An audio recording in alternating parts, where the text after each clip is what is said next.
Kia ora, and welcome back to the channel. I'm here for part 2 of my reaction to the Australian Special Air Service selection. If you missed part 1, you can go back into the channel or into the playlist and you'll see part 1 on there. And this is now part 2. So let's take a look and jump on in.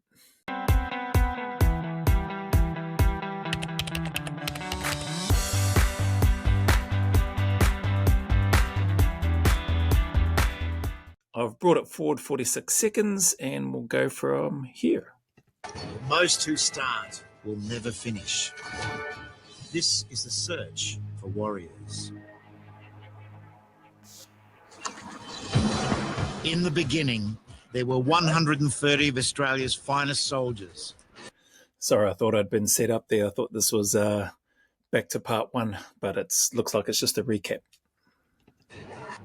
But in the end, just a handful will make it. You have prepared yourself correctly, you'll be standing at the end of this course. Only those who can prove they have what it takes will be chosen. And remember, I want warriors. Of those who have failed so far, most were unable to handle the pressure and signed their own release forms. I'm doing half the pace of everyone else. 5, 6, Others were removed because they weren't made of the right stuff. 1, 3, 0. Some had the courage to continue despite painful injuries. There was no break. It's true. I'm looking forward to seeing how this guy goes because end of part 1, he wasn't one of the candidates that was called out and removed. So we'll see what happens. I have taken on board some of the feedback as well. Sorry, I should have mentioned that at the start. Apologies for talking too much in the first one. Good feedback. I was just in the moment. I'm doing it again. I'll try to stay on point as much as I can with this reaction to the full video of part 2. So they put me straight back out in the field and picked up where I left off. But still, they could not escape the uncompromising scrutiny of the directing staff. If I was going to remove anybody, it'd be this bloke. We need to break the soldier down. We need to find out what he's about, what he's capable of doing. Having survived 10 days of exhausting physical punishment, sleep deprivation, and disturbing mind games, less than half the candidates remain. You know, I'd really love to know and or see and hear what the feedback was for myself, just for my own knowledge, because I'm sitting here looking at this like I did in part 1 and thinking, man, I wonder what they said about me. I wonder if, like the senior instructor there said, if there was anybody I was going to remove, it would be this guy. I wonder if there were people on that panel that said the same thing about me and I was given an opportunity to stay in the fight like number 42. I wonder, I don't know. I'd like to think that didn't happen, but hey, it could have. And so, yeah, I'd love to know personally. They now face a whole new ball game.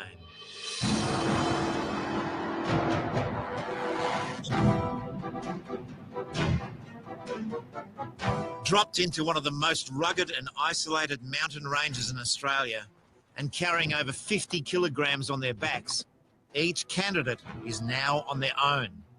This phase is known as Happy Wanderer. There are certain circumstances where a patrol will be required to infiltrate very long distances over very rugged terrain. So Happy Wanderer tests that. It also tests their ability to traverse that terrain when they are at the very limits of their human performance. Happy Wanderer, what I loved about it was the fact that I was now on my own and I could push and I could rest when I wanted to. No directing staff around. It was all on me. I either want to show that I want to be here or I'm just going to park up somewhere in the bush and just have a sleep and not cover the distances that I needed to cover. So I enjoyed it. A number of people, some people get to the stage and they quit, they pull off because they don't enjoy it. As if you saw some of those features there, or you see some of the features in the background, for some people that can be enough to just break them and go, my bearing is pointing me towards that feature. I do not want to go up it. And you either go up there and get to the checkpoints or you don't. So yeah, I personally enjoyed it. Happy Wanderer. They got good names for their the stages of their selection. You'll see individuals during this phase that just can't bear to be operating by themselves. There's a lot of time out there to think, particularly when you're tired and you're exhausted. You'll be asking yourself continually whether or not this is worth it. Over the next 5 days, the candidates will walk up to 150 kilometres. I'm not sure why this candidate here is just carrying a weapon simulator, just a piece of bar and a handle. I don't know what the situation is there. On my selection, we all had weapons, and we had blank rounds as well as part of a potential loss procedure as a safety protocol. So if anybody was to end up geographically embarrassed or mislocated, I don't know if that's a word, then they'd have the radio, but they'd also have some blank rounds that you can fire off to sort of signal where you are in an emergency if you really had to. Where when I was on selection, I don't recall anybody ever having to go through that, but we all had weapons. We never carried a piece of steel bar when we were out. So interesting. I don't know why that is. Scaling treacherous peaks and crossing vast, inhospitable valleys. They've been through quite a lot. Their bodies are fatigued, and this is going to fatigue them even more. And once they do get to these hills, it's serious business trying to get up them. There's mountains all around here. And every single checkpoint, I think, is on top of a mountain. And they're separated by, over 25 kilometres in legs. So, yeah, it's hard work. It's really, really hard work. It's the hardest work I've ever done with a pack in my life. At no stage. I find it interesting that it's talking that the camera people, obviously the camera people have got a job to do. That's why they're there. They've been granted access, unprecedented access to the selection course. And clearly he's one of the candidates that has been either selected or he's volunteered to be on camera to have his journey documented, because the media crew would have likely asked the unit, is there a handful of candidates that we could follow? So I'm assuming 130, because he was fairly prominent. This guy, number 42, and the young 22-year-old, 22-year-old, I think he was candidate 81 from the first part of this series, or of this documentary, this 2-part documentary.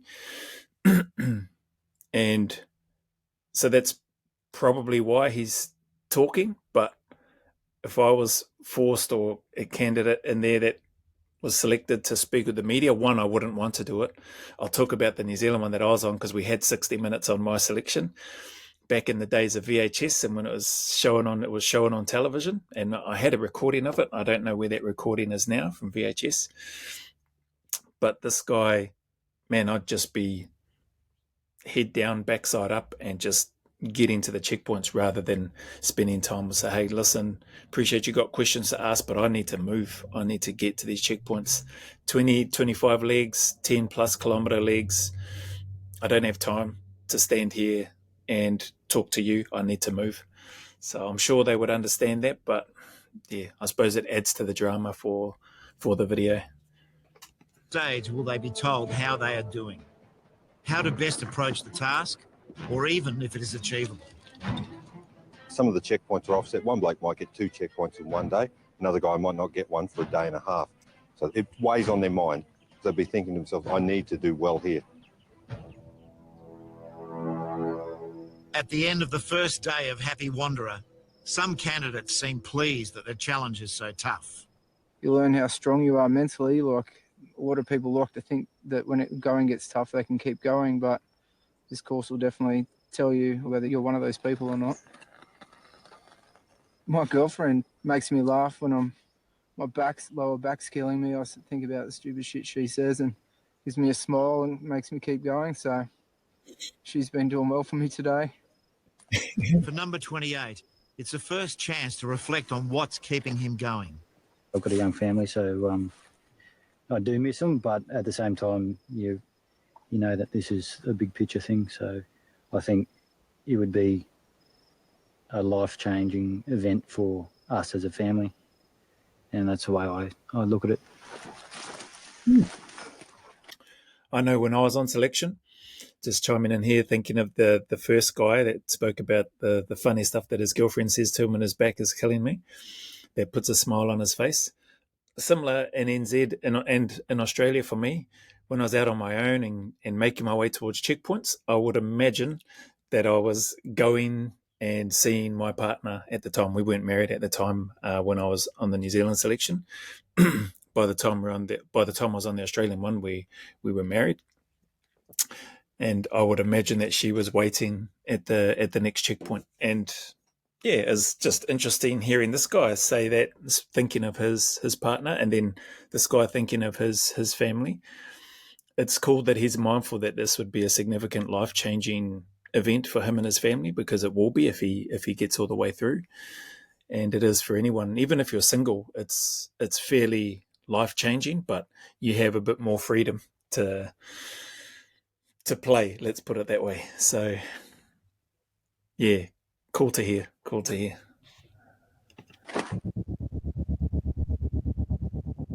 From a temporary base camp, the directing staff carefully track the progress of each candidate. But they are being measured against much more than just kilometres.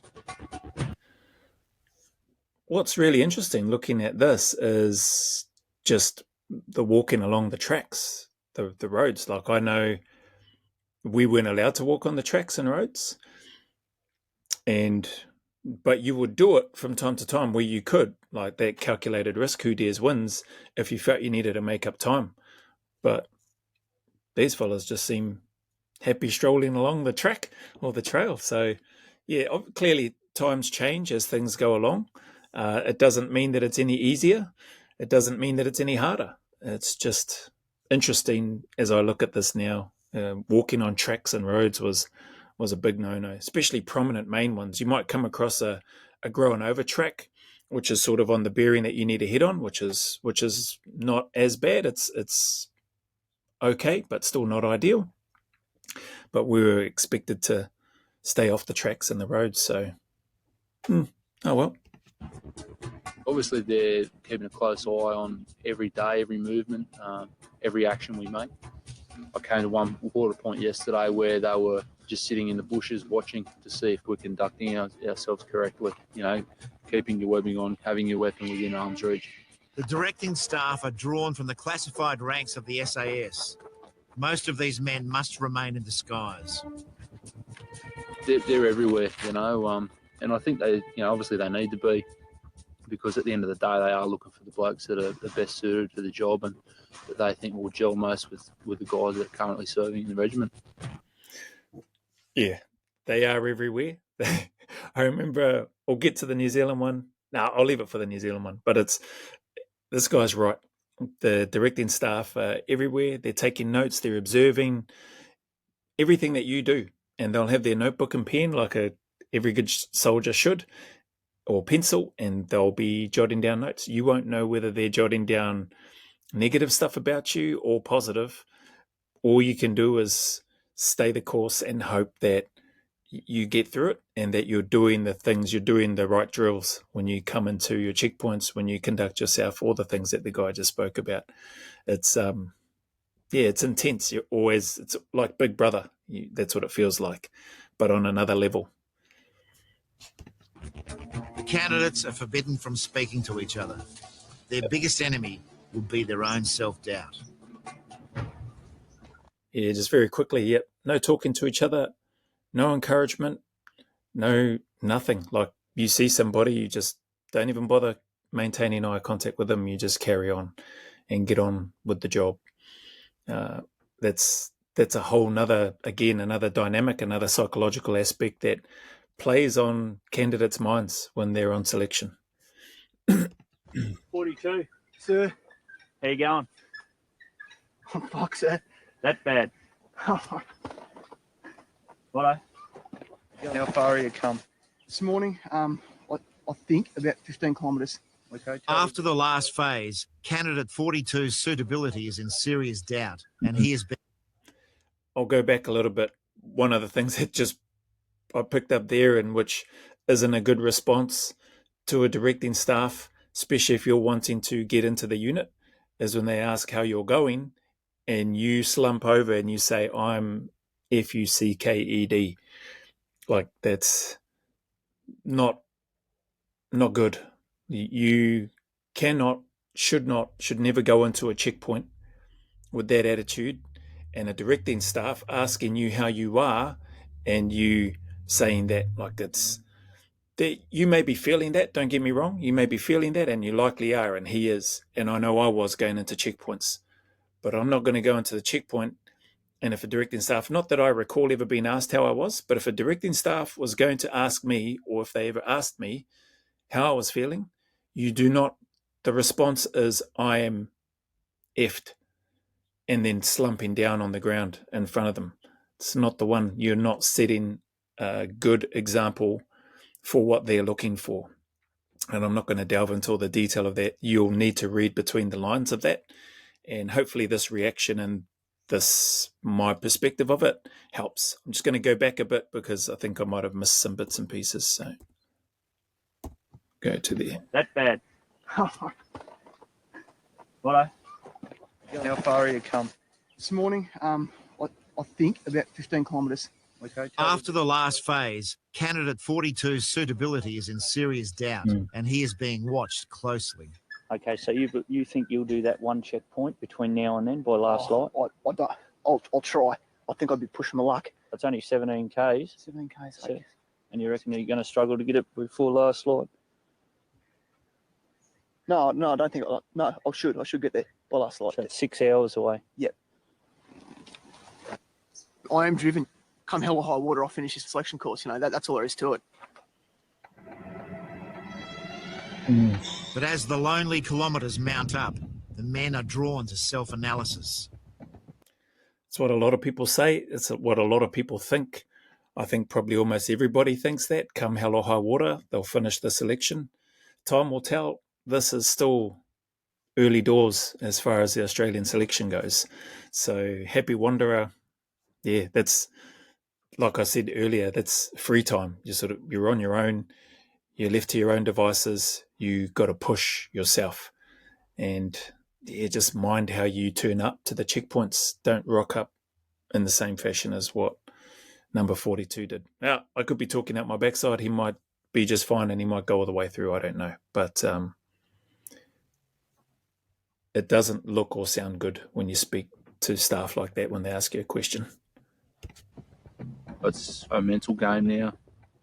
A lot of guys will second guess themselves and they'll see other blokes and they'll be like, am I in front of him or behind him, and psych themselves out. For candidate 53, the isolation is starting to take its toll. I just think about my daughter. So I write a little letter at night time and that, so when she's old enough she can have a look at it and see what's going through my head. So yeah,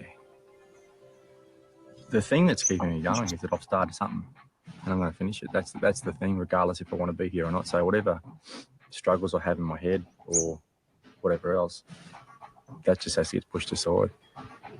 Individuals are left to their own devices. The idea being, it's really uncertain. As the environment out there is uncertain on operations, etc.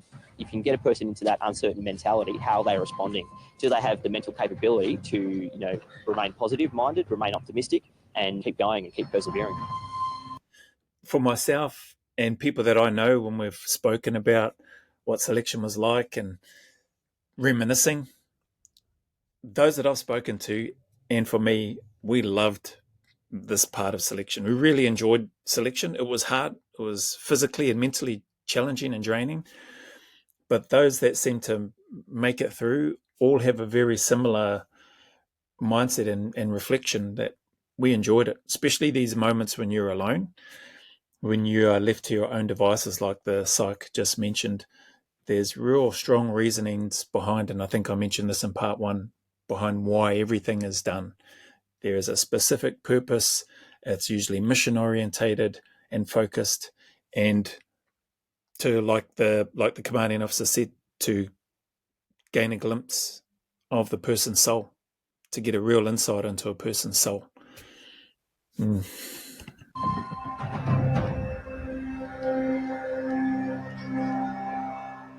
By the beginning of day 3, 9 candidates have given up. Feeling disappointed with myself. It was pretty difficult mentally, basically. I wasn't expecting it. Just the hours just thinking about stuff. Yeah. As you should be disappointed. You should be. Going on to selection, as he's just touching on there and speaking about it, wasn't what he expected. Man, I don't know what a lot of people are expecting when they're training and preparing to go on selection, and then once they get on there, those that end up pulling off and quitting, they all seem to share similar things. I wasn't expecting that. I didn't know what to expect. Man, do your homework better is what I would say. Not a knock on the guy, just my opinion, my 2 cents for what it's worth. Take it with a pinch of salt. Huge respect to this gentleman and all of those that have gone on selection and then have either withdrawn for whatever those reasons are. But man, like, come such a long way, should stick at it until you get removed.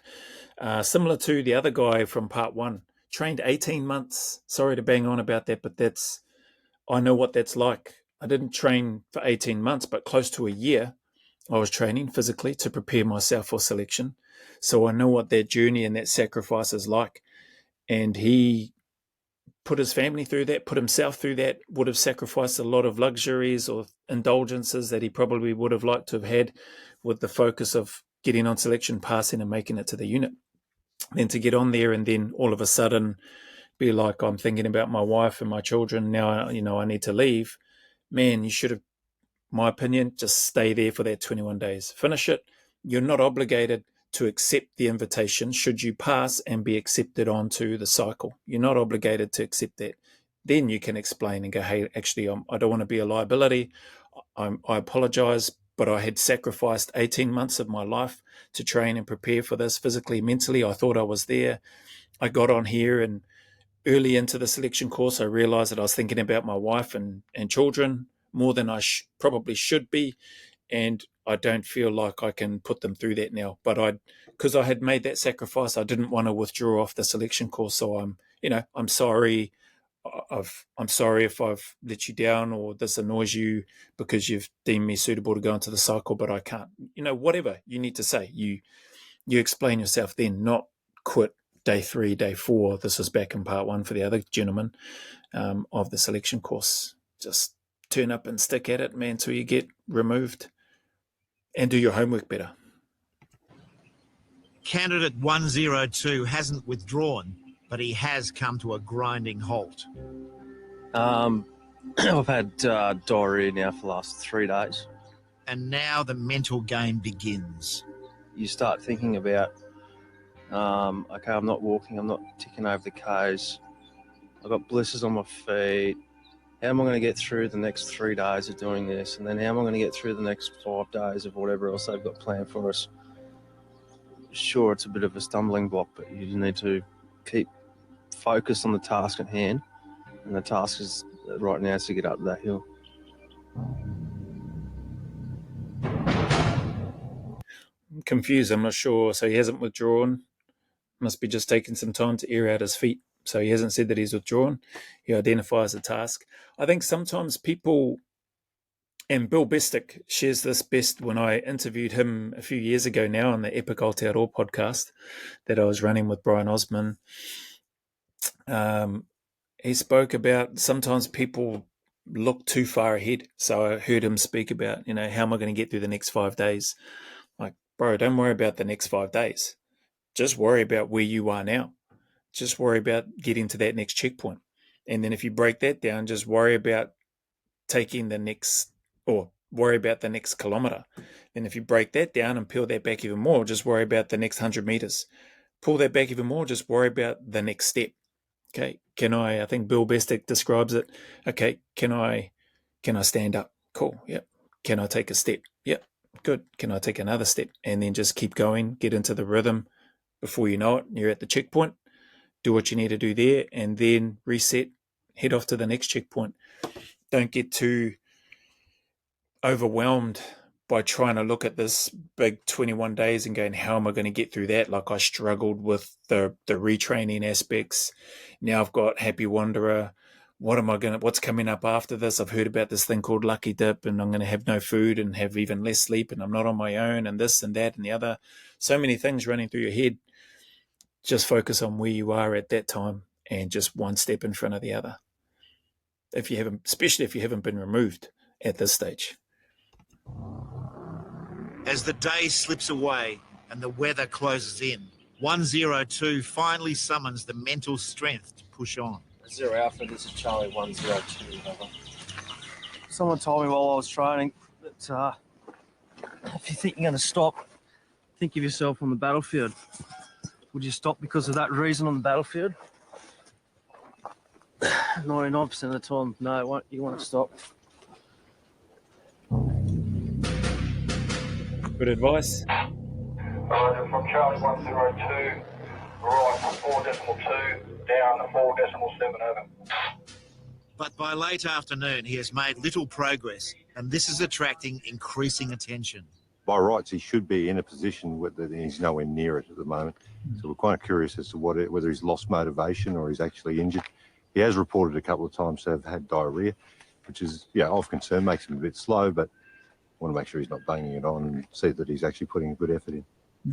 I think it might be a case where he's looking for us to medically withdraw him, and we're not going to give him that opportunity. There's no reason for us to do it. Yeah.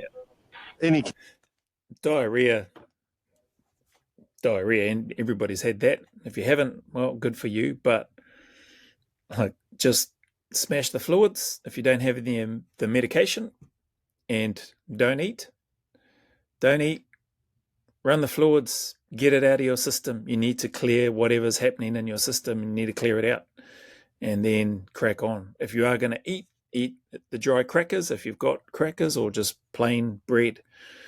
That's been things that have worked for me when that's happened, but you are not going to get medically withdrawn for diarrhea or for blisters.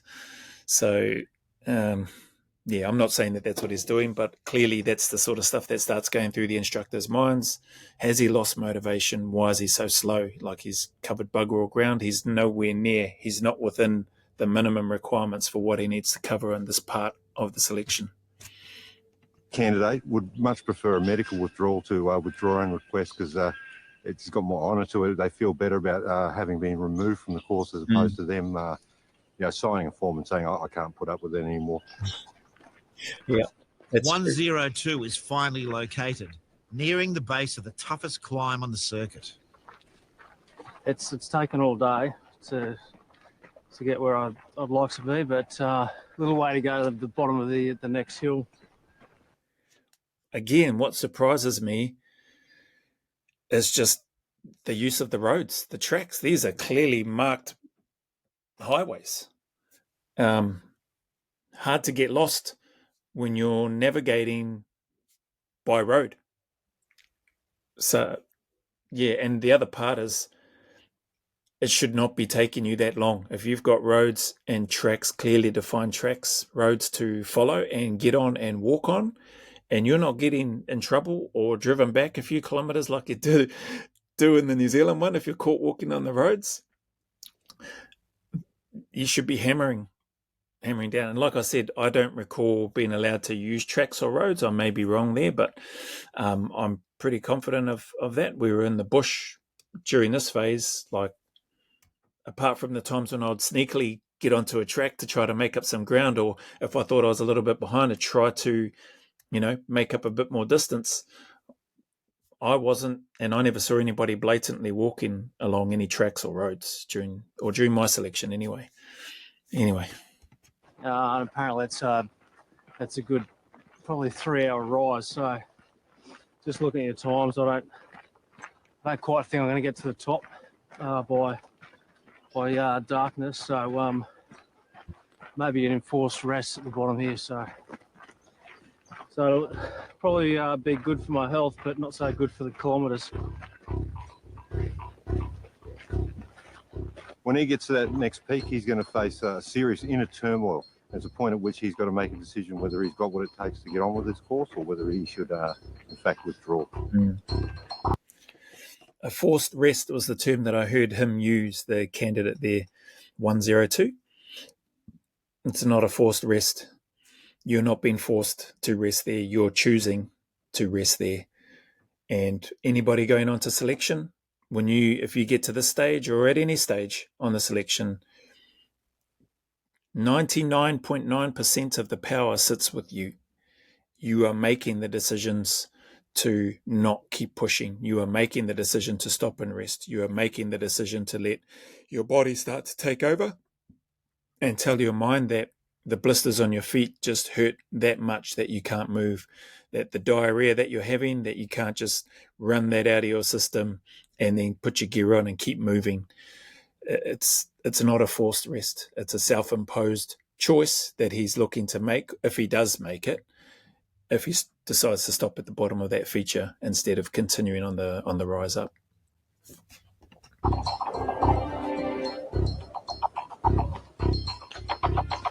There's a lot of thoughts going through your head. Am I wasting my time? Am I going to get enough kilometres? And at the end of the day, that's not for me to decide. I've just got to keep pushing myself. That's where you're wrong, bro. It is for you to decide. If you want to get enough kilometres, you need to get up off your backside and you need to move. Anybody going on selection, don't go on there with the mindset thinking at the end of the day, that's not up to me. It is 100% up to you.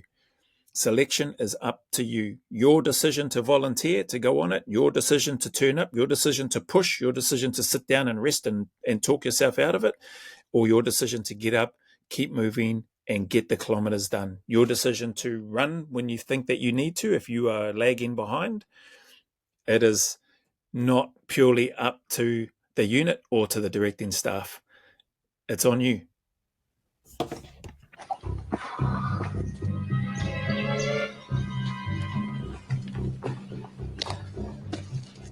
I just hope they take into consideration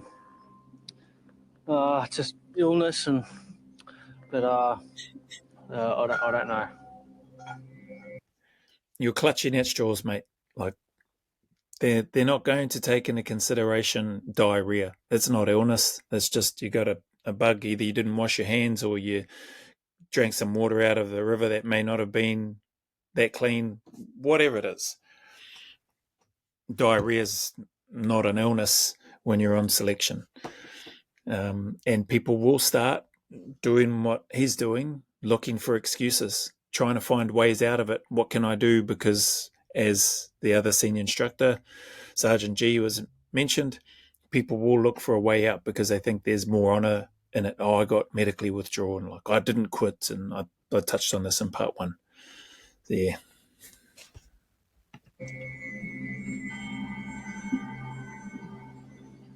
After a grinding 4-hour climb, 102 is close to the summit and his mood has lifted. Not only have I pushed myself more than I expected today, it means that I'm healthy again, I think. A half-decent night's sleep on freezing cold hill, and hopefully I can knock over some decent Ks tomorrow, and that'll be enough. Although he appears to be coming good, the directing staff will have to consider carefully whether 102 is capable of what comes next. It is now the 5th and final day of the Happy Wanderer phase. The surviving SAS candidates are told to return to base camp. Number 42 has shown no sign of giving in, but has he performed well enough? Yeah, if you told me 5 days ago I was about to walk whatever I've walked 110 Ks with this much gear on, I probably would have laughed at you, but yeah, you can be amazed what you can sort of achieve, I guess, when there's a bit on the line. I've got a bit of a fear of failure, and to come off this course and not be successful would be, wouldn't process that really well, I don't think. So I'm driven by that, and whether that's a good or a bad reason, it's a reality. I do feel a little bit compelled to get the most out of my life. I don't want to live with any regret. He seems like number 42, listening to him, especially this time around in part 2, seems like quite a bit of an overthinker, or that's what seems to be my impression of him when I'm listening to him speak. It could just be because the camera's there and maybe they're asking him all these questions that we're not hearing, and then he's responding to those. But he seems a little bit all over the shop, doesn't seem quite that sort of calm, composed type of individual that I was used to seeing on selection courses and on selection itself when I was a participant. And so, yeah, it's just interesting. Something, I don't know, something sticking out about the individual, number 42 anyway. Great attitude. It's good that he's still there, still in the fight, 1 foot in front of the other. Like his response, if you had have asked me this a few days ago, but even that is a bit of a red flag for me, and I know it would be for directing staff if they heard that. For him to say, if you had asked me 5 days ago that I'd be covering this amount of distance with this amount of gear on my back, I would have laughed or whatever it was that he said. That's just not the frame of mind. That's just not the mindset that guys going into, or candidates that genuinely want to serve in the unit have. I've never come across that. It just seems real strange to me. But anywho.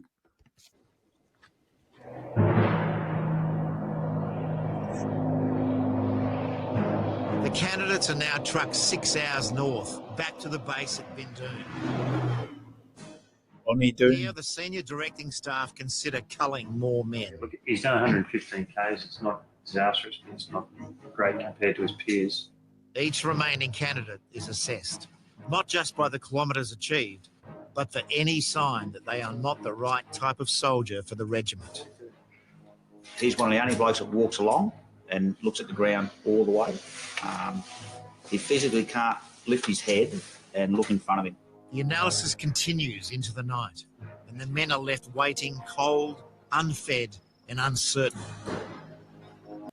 You hear that, this gives you a great insight into what happens and how much work and effort and energy is spent on every selection. No stone is left unturned. The directing staff, the senior instructor that you just heard there speaking, they observe everything. He is one of the only candidates that just walks head down, backside up. I know that's what I said. You want to just be head down, backside up and get moving. But you still need to maintain situational awareness as an operator, as a soldier, even as a candidate on selection. You can't just...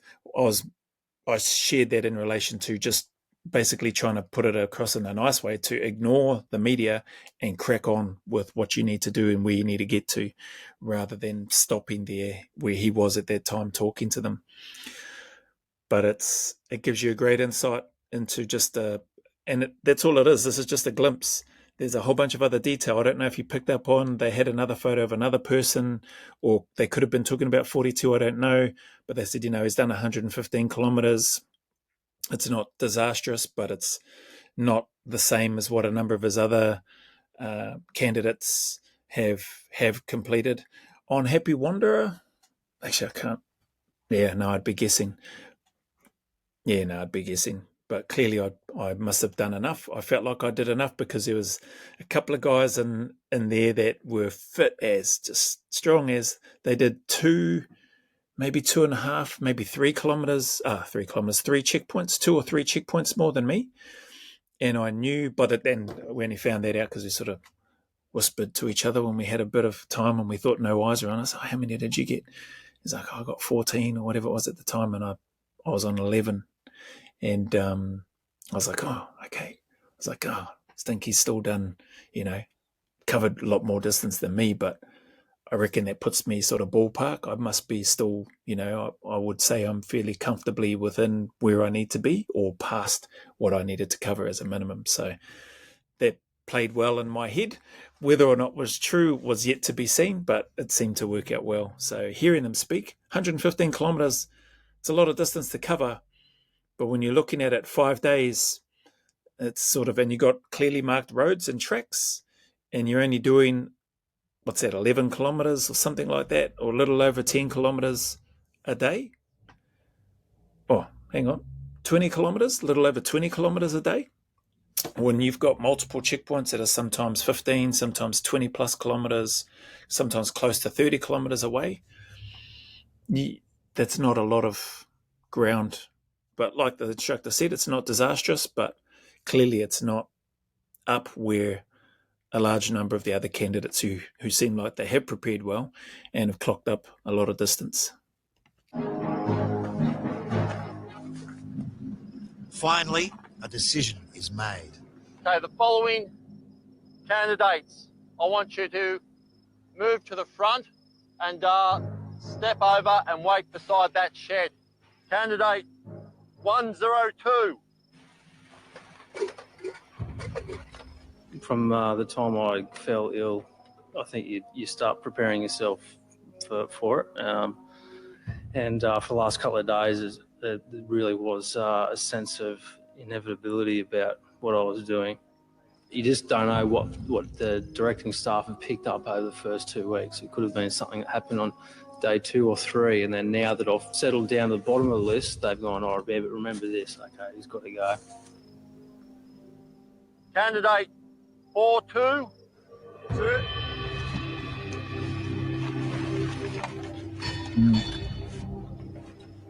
Yeah, I'm gutted. I'm absolutely gutted. What can I say? This feels like a massive failure to me. And I don't really take anything positive away from it at this point in time, unfortunately, I think. And that can be a hard thing.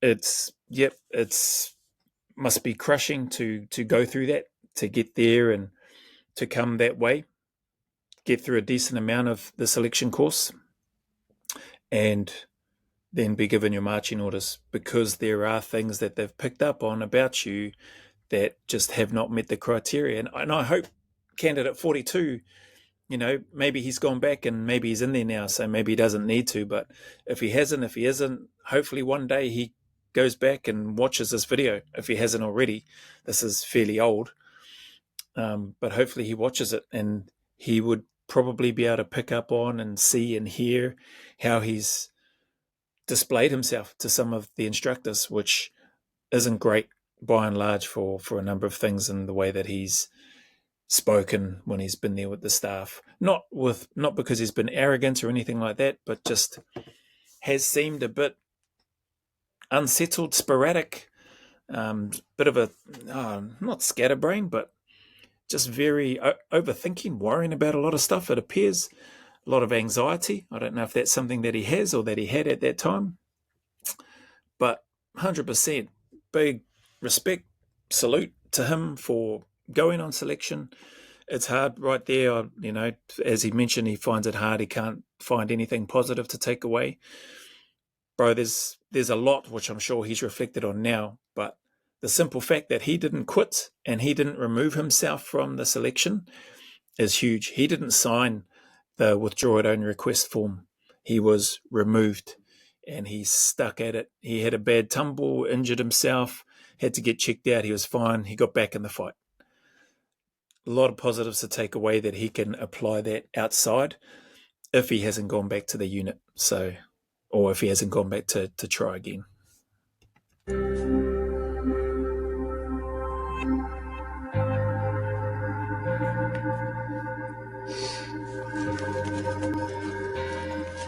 No one likes to fail, least of all me. And I really, really wanted this too. It defines who you are as a person. It gives you something to aim for. I'm going to jump in there. It doesn't define who you are as a person. Yeah, it doesn't. Failing, going on selection and turning up and failing with being withdrawn, removed from the course for not meeting the required standards, doesn't define who you are, does not define who you are as a person. You seem like a good man, even though like personality-wise or just some of the way that you present, to me, doesn't seem like it would be a good fit within the unit. He seems like a good man.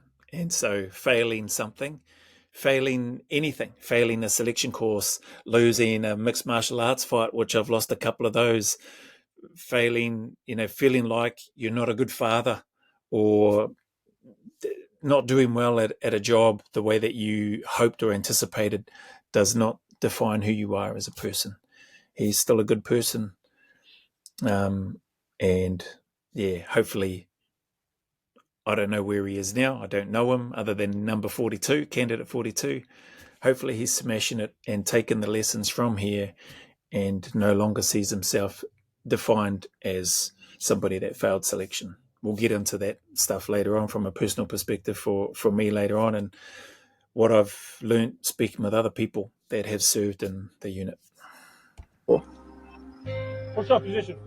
Yeah, it's more than just a career. You're taking on a whole life, you know.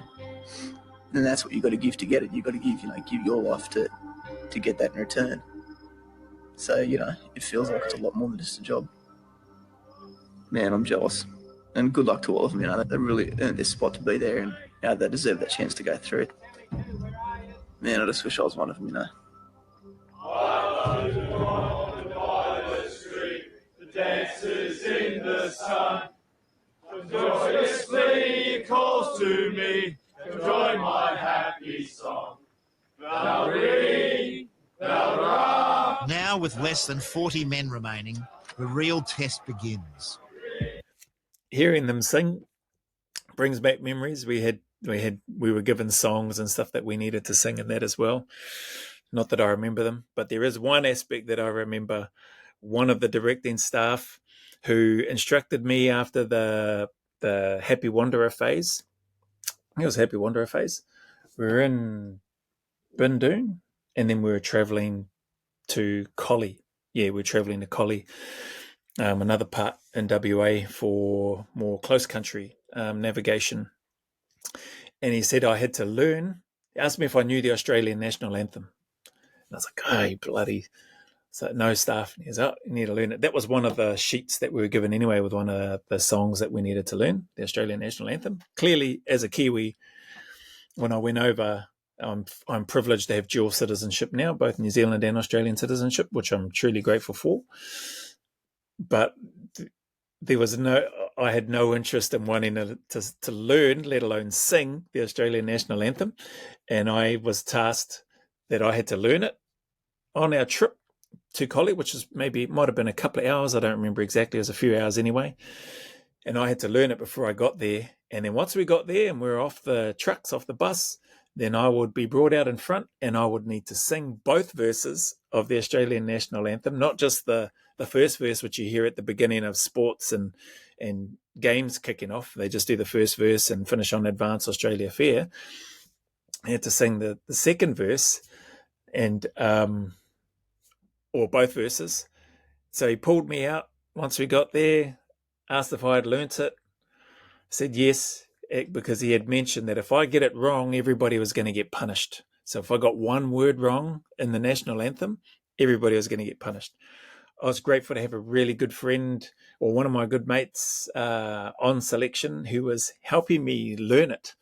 Probably because he didn't want to get punished, but he's a good man. His nickname is Zulu. I won't give his real name on here, but just an incredible man. Very unassuming, very lean, skinny, strong as fighter. A lot of Muay Thai fighting, boxing experience. Just lean, wiry, strong, fit, physically and mentally. Anyway, he was helping me. We got there, and then I got off and had to stand, and I had to sing it on my own. And I got through it. And I was confident that I didn't make any mistakes with any of the words. And I must not have, because he didn't punish the course. So they all had to stand there. They would have been nervous thinking, there's no way this guy knows the national anthem now. But, I had to learn it. Instead of getting a chance to get my head down and have a bit of a sleep, I was learning that national anthem. And thankfully I got it sorted.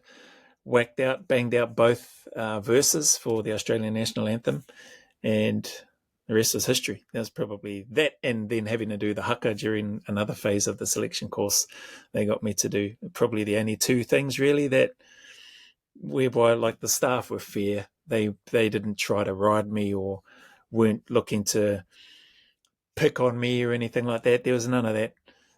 What I got, everybody else got. The fact that I was a Kiwi, well, hey, here you go, you're going to sing our national anthem. I would have done the same if I was a directing staff on the New Zealand selection. Oh, Australian coming over, do you know the New Zealand national anthem? Okay, well, here, you got to sing it in Te Reo Māori and then the English version. I would have absolutely done that. So, yeah, it's all fun and games. It was good. For many, the next 5 days will be the most difficult of their lives. Clear. Plunged into a fictitious civil war, they must do whatever they can to help the guerrilla leaders. They will be fed just once in the next 5 days, and sleep will become non-existent. This final and hardest phase is called lucky dip. Putting the guys under pressure through fatigue and lack of nutrition by not giving any food, it achieves the immediate aim of putting them in that circumstance that they may find on the battlefield. This was the phase of the Australian selection course that I found most similar to the New Zealand one. So here is where, I think it mentioned the hardest part, here is where the actual selection, for me at least, began properly. The sleep deprivation and the hunger and the amount of work that you needed to do and to cover, and then throw into that the complexity of the different scenarios into a makeshift sort of guerrilla warfare type situation. And all these, when resources start getting pulled away, you have to push this vehicle and you have to get all this equipment, and it's got to go up this hill and it's got to go this far.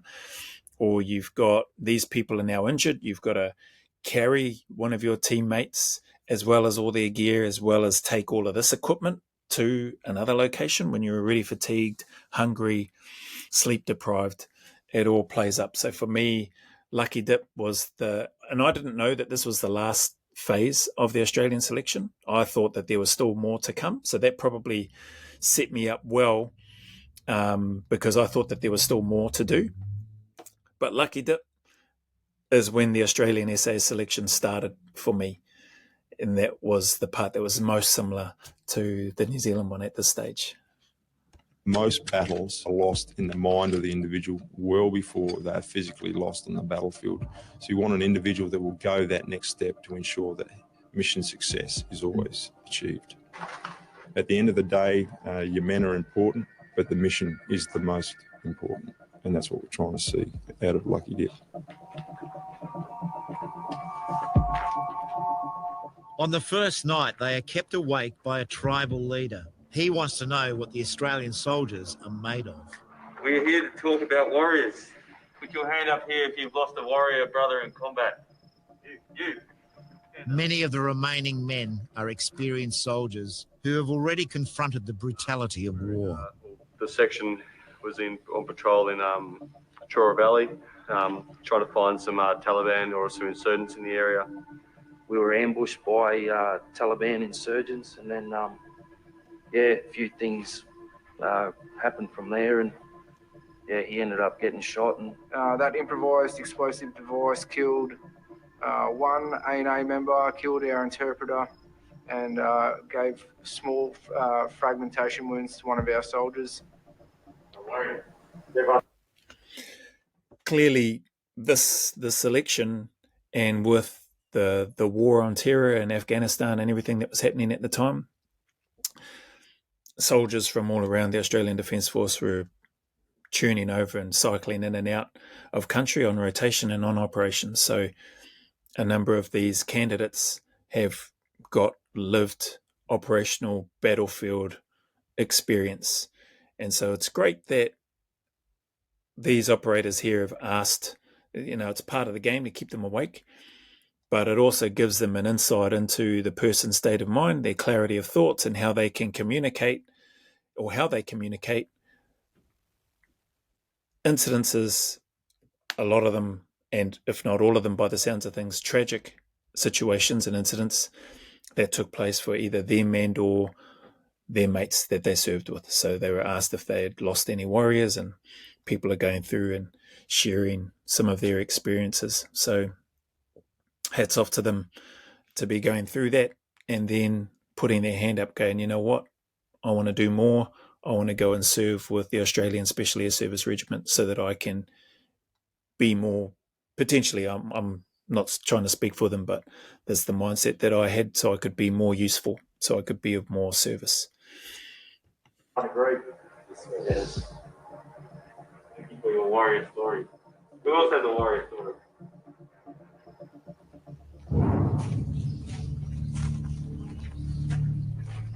The candidates have been broken into 3 small groups.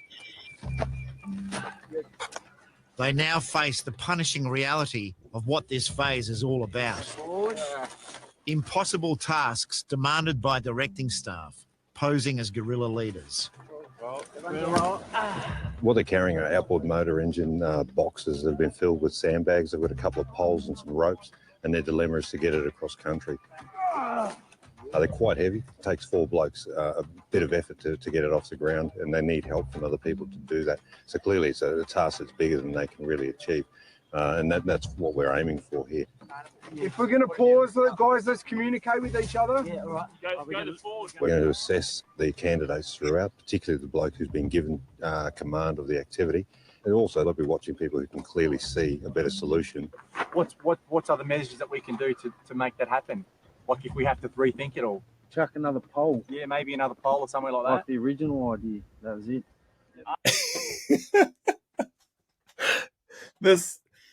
At this stage, you know, when the CEO spoke about getting a glimpse of the person's soul, the character, the traits, you can't hide. You cannot hide on selection. The real you will come out. And just listening, to the comments here, you hear some of that, hate. If we're going to take a break, just communicate, like good advice. But you see that last guy sitting down at another pole, like the original idea. Like you can tell he's pissed off. Well, that's what I'm assuming. He's pissed off. He sounds pissed off. When that happens, you can guarantee the staff are hearing it. The staff are picking up on it. They're making notes about it. And they're going to look to needle that even more. They're going to look to put you in situations and or your team in situations whereby more of that comes out if they can get more of it. And the person that's in charge of the group, whether you're a trooper or private, or whether you're an officer or a sergeant or a corporal, you'll all get a turn at leading the team. And they'll want to see how you lead as well. When you're challenged, how you communicate, how you give directions, how you lead, how you manage. It's, it just brings back a lot of memories listening to the few comments so far just in this early stage. Up.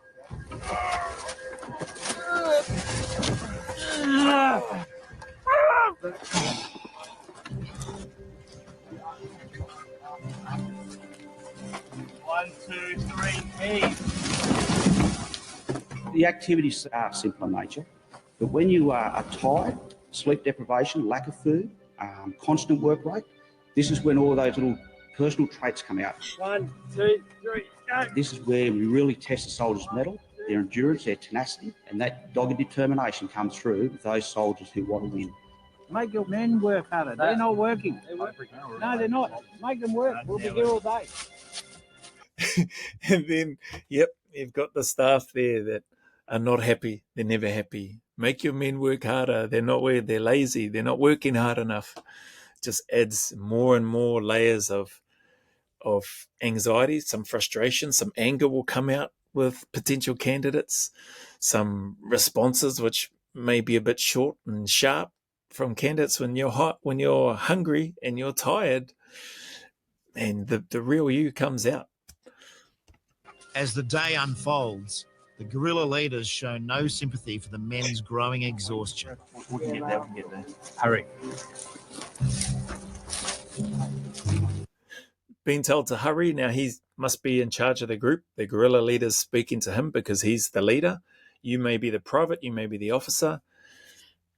It's your job to take that information and get the best out of your men. It's your job to lead them in a way that is going to help them push through the pain that they're feeling at the moment. And everybody will be feeling it, not only the physical pain, but the mental stress and pain of, we need to get to this location by this time.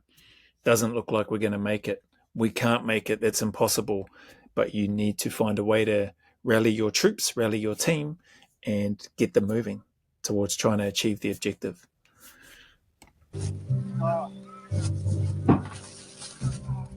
Less than 2 kilometres into the 7-kilometre task, the lack of food and sleep is taking a heavy toll, and candidate 53 has reached breaking point.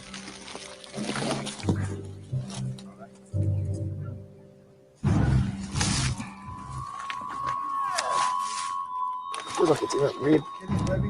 My halfway on the left rib side is just quite painful. Sensing weakness, the guerrilla leaders try to lure him into quitting. Down for the count. Bit of pain.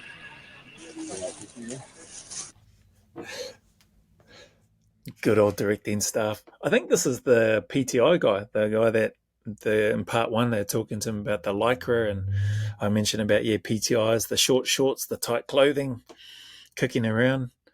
I think this is the PTI guy. I'd have to go back and have a look at part one, but talking about his ribs. The instructors, no mercy, man, ruthless. They're going to come after you. They see you at that point. They're going to come and start trying to get in your head. Do you want to be here? You're out for the count. You want to fill out that form and hand it on over? You can make all of this stop and go away.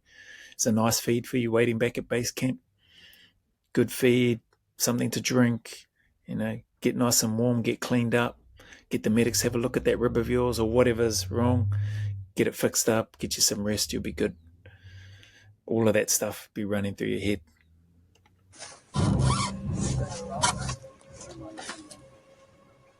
Pedal left. Yep. Left. No. Boys, get out. Drop. Okay. Yep, someone get on with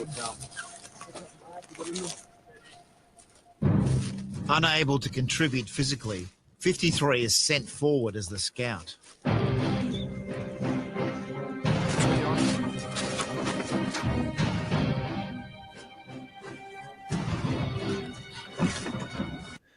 This is what I mean about, resources can be taken away. In this case here, a human resource that could be used or could have been used to rotate to give the other guys a break from carrying the gear.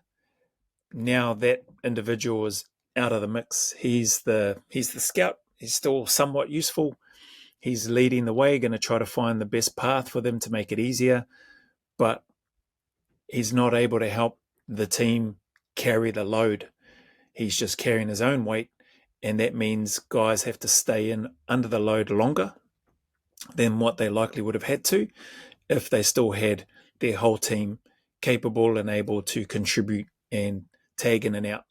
It may still be a while before you get a rest, but you would get a rest. Now candidates are just going to have to carry that load while he doesn't have to carry any of it. He's just going to carry his own weight in his pack. And that can start to play on your mind as well as the individual not contributing, feeling like you're not contributing. And also for those candidates that now have to carry this weight that may be thinking, this prick is just bloody finding a way so he doesn't have to carry all of this.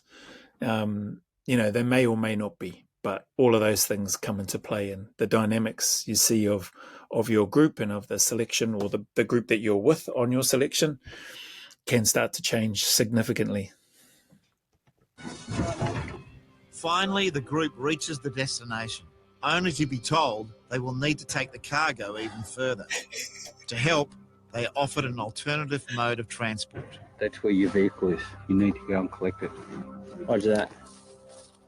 Left guarding the area, 53 has time to contemplate what appears to be a significant rib injury. To get 2 or 3 days from the end and have an injury like that's just devastating. My goal was just to get to the end of the course, and that's something that'll probably ponder on later, and think about and obviously be quite devastated about. But I don't know. I'm not going to think about that yet. I haven't really. Despite his pain, candidate 53 is refusing to quit. He knows that if he does, he can never reapply. No, physically I won't take myself off. Instead, he wants to be withdrawn by the staff on medical grounds. I can't lift anything, so I don't know what they're going to say about that. I can't lift that type of weight. To break the deadlock, a medic is called in for an appraisal. Let's make a decision one way or the other. It's sort of there and sort of out to the left. So it's out to this side? Yep. Just let me know. A bit higher. But it's all left-sided, yeah? Yeah. Okay. Because his injury is proving difficult to assess, 53 will be returned to base. It is now up to the regiment's doctor to decide his fate.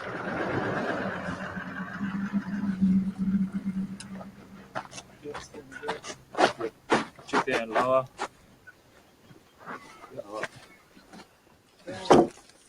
With no food in their stomachs, but a strong taste of what the next 5 days will bring, the inevitable starts to happen. My brain's just fried. I'm not thinking straight. I can't participate. So instead of being a burden on them, that's it. So you understand once you've given that to me, you're off the course? Yes, sir. You can't reapply for selections again? Yep. Okay. Might as well take off the tag, grab your gear, follow on behind. Stay back about 100, 200 metres. Wow. Brain is fried getting all that way into Lucky Dip on the Australian selection. You are well and truly into the meat of the selection, and it's not that much more left to go. It's a few more days and nights. They can all sort of blur into one. But what's interesting is you heard him speak there saying that his brain is fried and that he's not able to concentrate, and rather than being a burden to those, or words to this effect anyway, rather than being a burden to those on his course, it's better if he just withdraws. Like, you are coherently speaking those words. Your brain is not fried. You are able to articulate well that you're in the hurt locker. That's basically what you're saying. And that's okay. You are meant to be in the hurt locker. You are meant to be struggling mentally, physically, emotionally, heck, maybe even spiritually with regards to whatever it is that you might believe. But if you're on selection and you are there, that's how you're supposed to feel. And it's about how you control that and package that up and find a way to keep moving. Everybody's brain is fried. Everybody is struggling to move physically. Everybody is feeling like they're letting their group down. Everybody is. You are not alone in that space. But you are alone when you make the decision to withdraw yourself. You fill out that form. And it was interesting hearing the directing staff. You realise that by filling this out and handing it in, you can never reapply to come on selection again. Maybe that is something that's happened in the Australian Defence Force since I left. I don't know. Maybe it was always there. But I know people that have failed the selection, withdrawn, and they've reapplied later on down the track. I keep hammering that point, and I'll keep mentioning it because I don't want people to think that, it's they can never reapply. If you really want to be there, you may not be ready the first time that you go. You may not be ready the second time that you go. You might fail twice. If you still want to be there, reapply. They can only say no.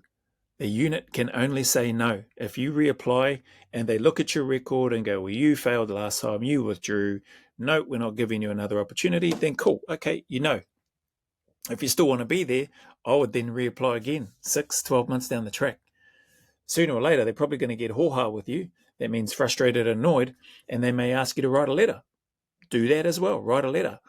But be persistent if that's something that you're wanting to do.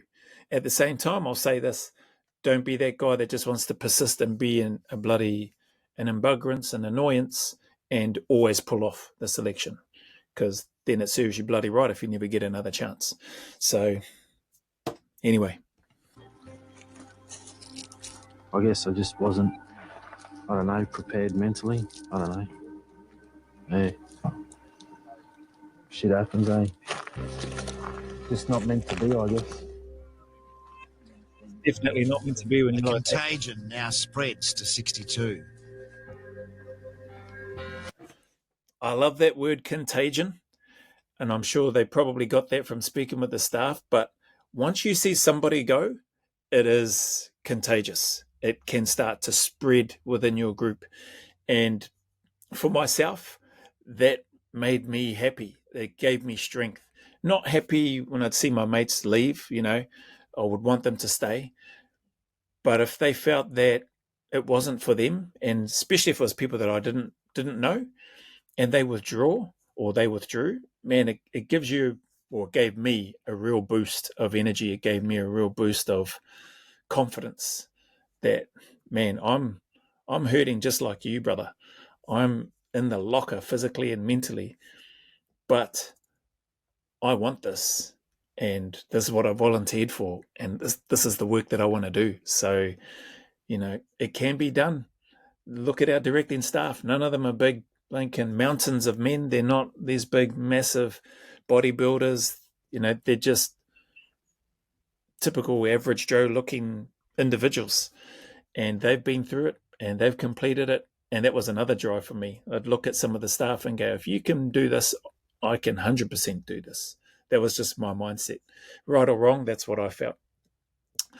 And the contagion that the media has spoken about here, yeah, you don't want to be a part of it. And you want that contaminant or that dead weight to be chopped off as soon as you can and just removed from the group that you're in, because you don't need it. You don't need it there. They start to infect other candidates on the course that otherwise, if they didn't have that infection around, would have stayed on. They probably would have kept going. But at the same time, you don't want those people that are only spurred on by others, that are easily influenced by people that feel like they can't stay there, that they can't do it. So you don't want to have those people in the unit either. So we'll walk back down along behind us, one.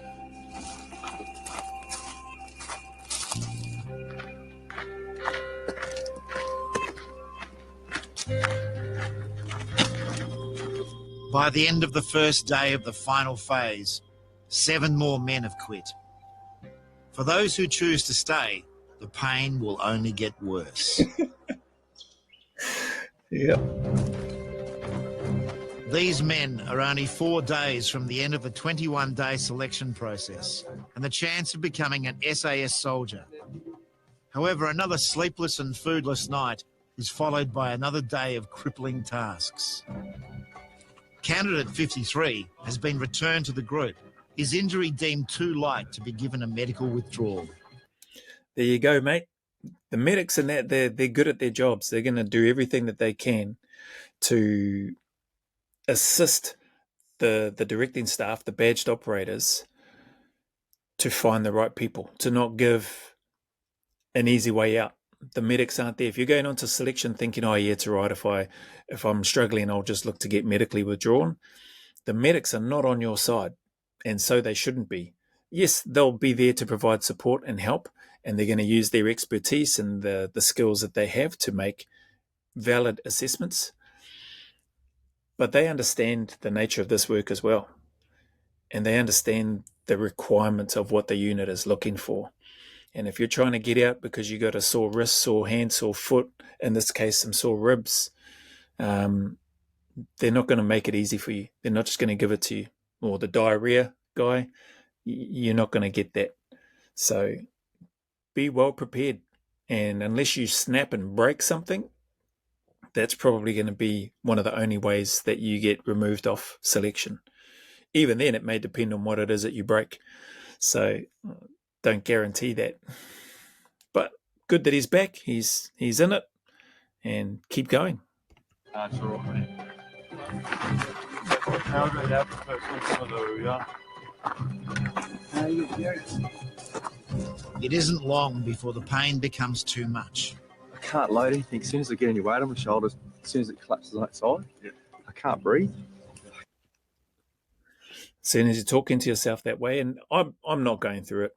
I'm not going through what he's going through, right? So pinch of salt, my 2 cents.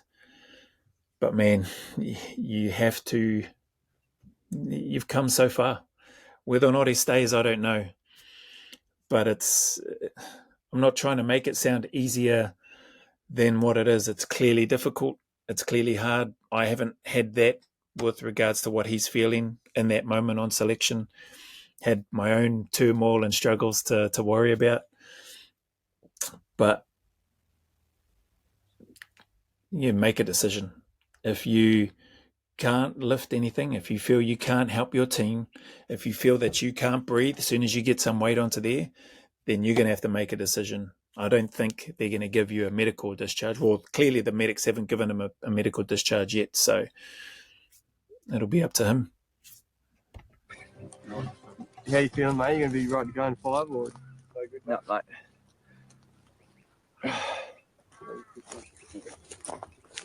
The team moves on without him.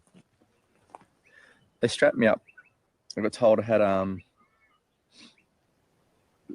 it's highly likely the cartilage and bone have separated in my back, and I just can't breathe and I can't load it up. So when I load it up, I just can't breathe and it's fucking in pain.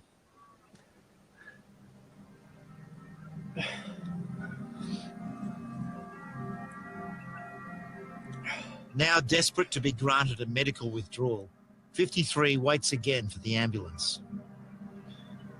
Never pull myself off, but I'll be interesting to see if they give him a medical withdrawal. Saw a few tears there. It, can be gut-wrenching. You sacrifice a lot. You put in effort, work, train, dedications, all that stuff to get there. He clearly knows that he's on the tail end of the selection. The lucky dip is the last phase. And he's in a world of hurt. I've got to obviously see if there's something else we can do, because what happened last night wouldn't work for me.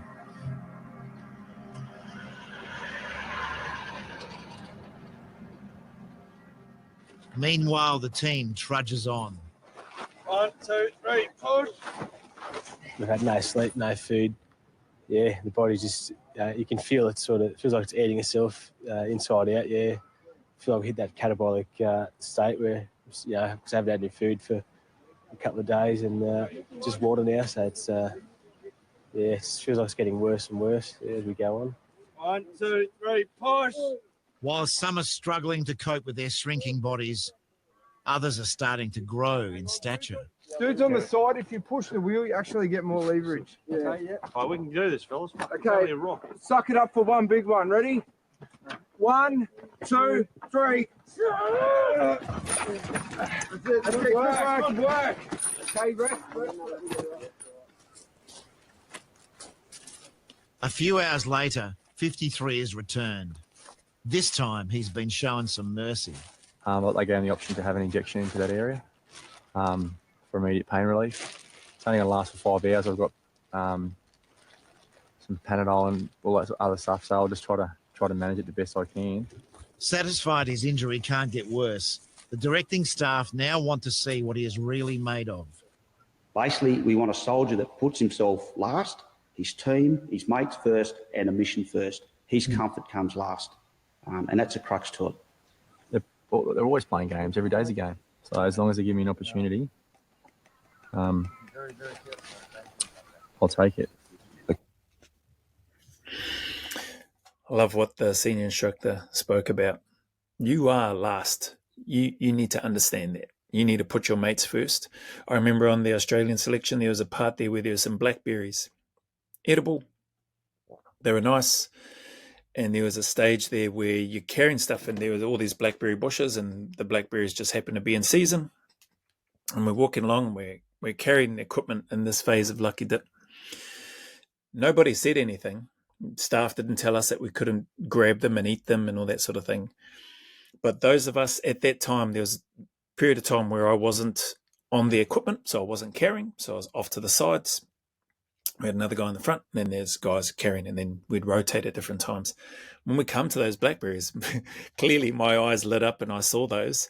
One, because I was hungry, and two, because I was like, holy crap, there's blackberries right here. So we would, myself and the guys that I was on in my team with on Lucky Dip, we went and picked blackberries, but we didn't scoff them first. We didn't shove them in our face. We grabbed as many as we could and we went to the guys that were carrying the equipment and we're feeding it to them. So we're giving it to them and then they would put them in their mouths and they'd eat them and we'd quickly go off to the bushes some more, grab some more, come back, feed the other guys. Made sure that the guys doing the work first got fed. Nobody told us this.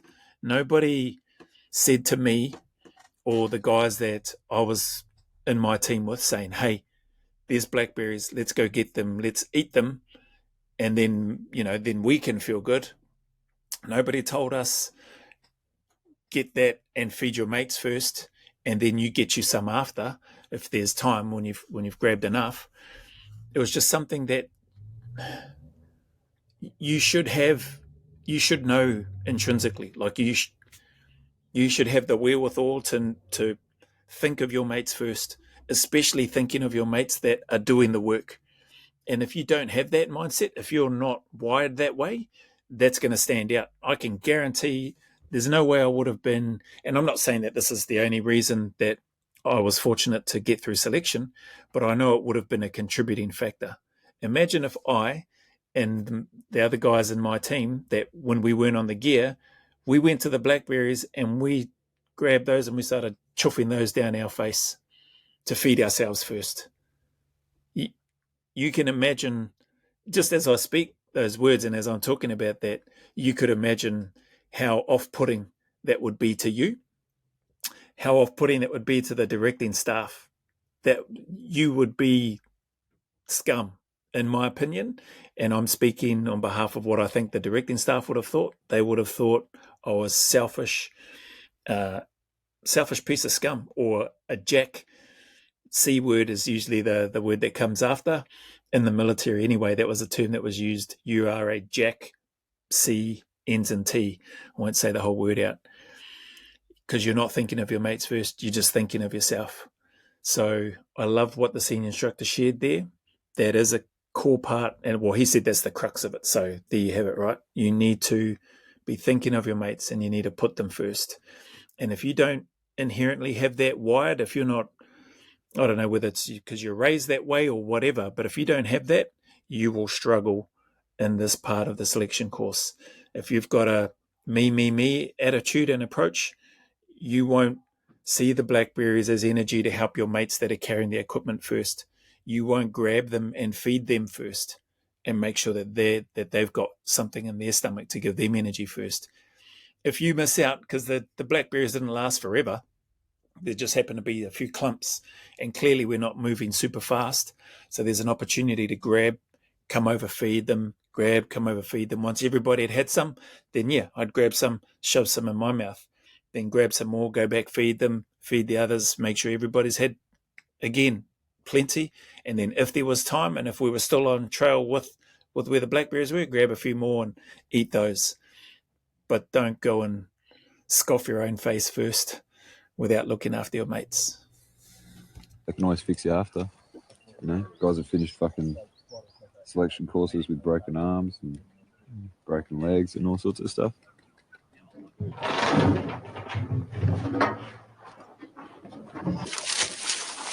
All right, boys. Throughout this phase, command of the group is rotated. By playing with the group dynamics, the staff can look for potential leaders. This is particularly important for number 28. Already an officer in the regular army, he must prove he has enough command presence to be an officer in the SAS. He's going to get reamed at the end of what he thinks the end of selection anyway, when he carries on with the officer testing.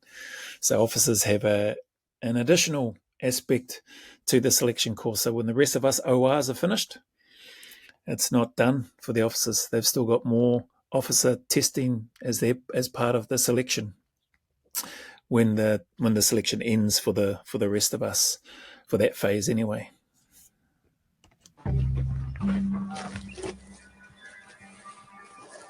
The boat carry is exhausting and tedious. It soon creates tension. Hey, mate, we need 6 on this fucking door, all right? You right? Yeah, but we won't be for 6 hours. Who's in command then? Are they or fucking you? I am, sir. Well, take. All right, let's get this rotation going. Yeah, slide them forward. The guerrilla. The good thing about this, again, when you can't hide and your character comes out, but also your problem solving, your innovation, your intuition, all those sorts of things come into play. And that's also what they're looking for from operators within the unit. So here's an individual, they're in the locker. There's only 4 of them. He's saying we need 6 on here. He's saying, are you all right? Well, yeah, I am, but not going to be for the next 4, 5, 6 hours. And so your leaders, then they're getting the directing staff. Who's in charge? You or him? Say, I am. Well, take charge then. It could be very easy for that leader to just tighten up and go, we're doing it this way because I said I'm in charge, so you just have to do it.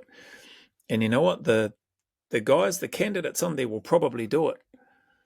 But the fact that he's voicing his opinion, giving some information and a suggestion, a solution of how we can fix this. I mean, if you've got 6 people, then put 6 people on that boat, is what he's saying. So you can share the load better and everybody can have a bit more energy. It means you have less people resting, but you've got more people shifting the work, sharing that weight more evenly. It'd be interesting. It's going to be interesting to see how this progresses, if they indeed put 6 people on there or if they stick with 4. Let's now decide to test 28's leadership by creating a power struggle. They take number 37 aside, telling him he is now the leader. Follow the same rotation plan, let's go. He's not running the show, mate. I am running the show. He told me, mate, I'm the only matter. No, it doesn't matter. He's not the fucking boss then. Right, speak to him, mate. Right. I'm just doing as I'm told, right? Yeah, no, you do what I tell you, dude. They're great, man. The instructors are very good. Clearly, one of the candidates has been told he's in charge by the leader of the guerrilla force. And then another person who's part of the guerrilla force has come in and grabbed another one, creating that power struggle and seeing the dynamics. And now you can see the conversations taking place. Get back out in the flank. You're on the left flank. I will speak with him, okay?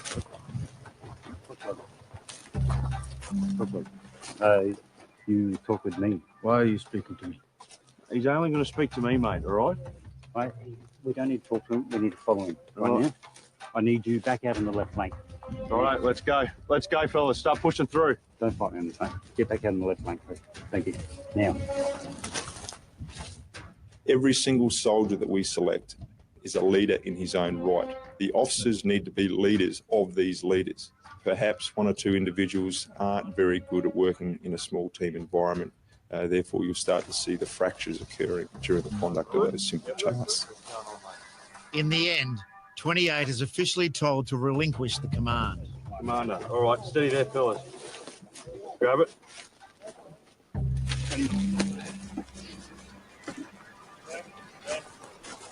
The group is now 5 hours into the task, and 53's pain-killing injection has worn off. What are you doing? No. You're going home. Yes, sir. That it? Yep.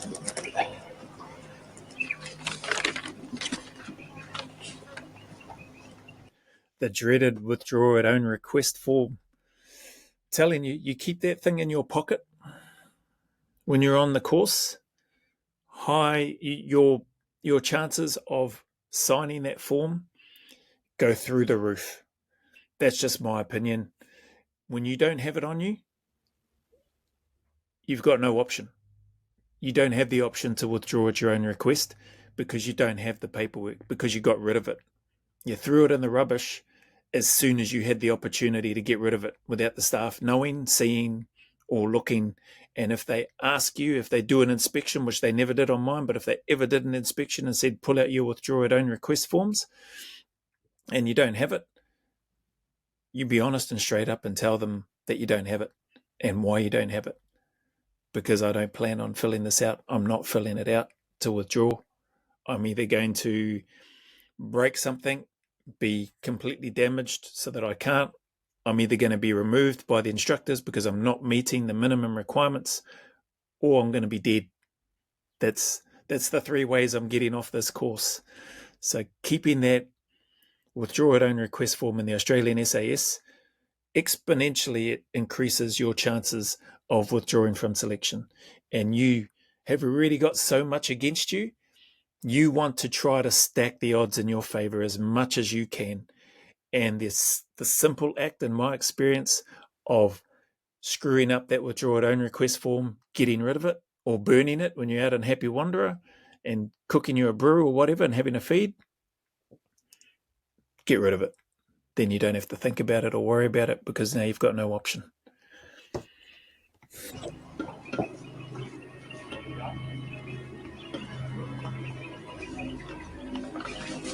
Stay close to me. Kent.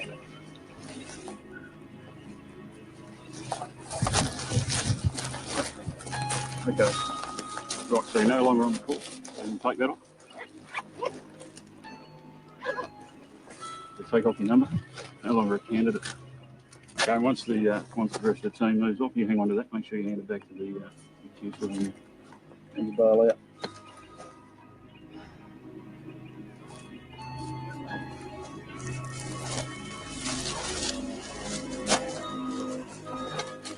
I don't know what God's plan is for my life, so life's life, and as I said, it's all part of the journey, as I said at the start. And who knows where mine's going, but this is part of it, obviously.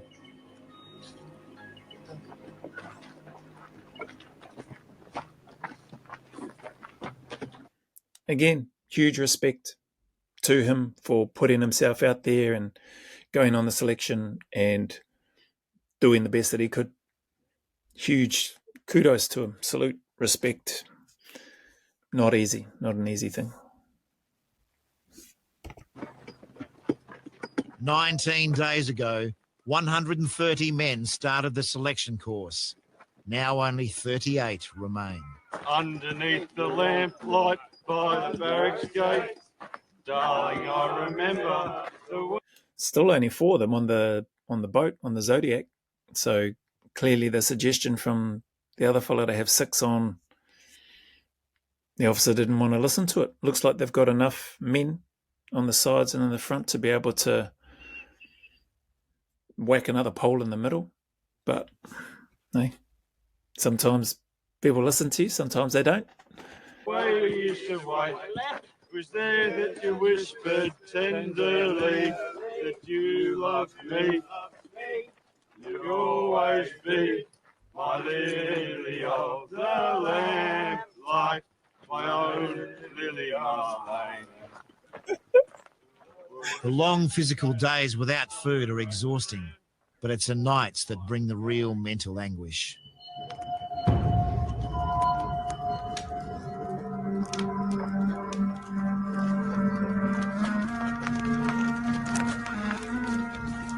After 3 days of no food or sleep, these men have arrived at the main guerrilla camp. They sit before the Supreme Commander, Mumu. Soldiers of Australia, thank you very much for coming to my country and help me fight my war here in Bindunia. I hope that what I have seen so far is not a indication of the sort of soldiers you are. You are moving very slowly, you are disorganized. After days without any form of nourishment, the offer of a ceremonial drink is a welcome one. Thank you. This is our deity, the God we pray to. Kylie.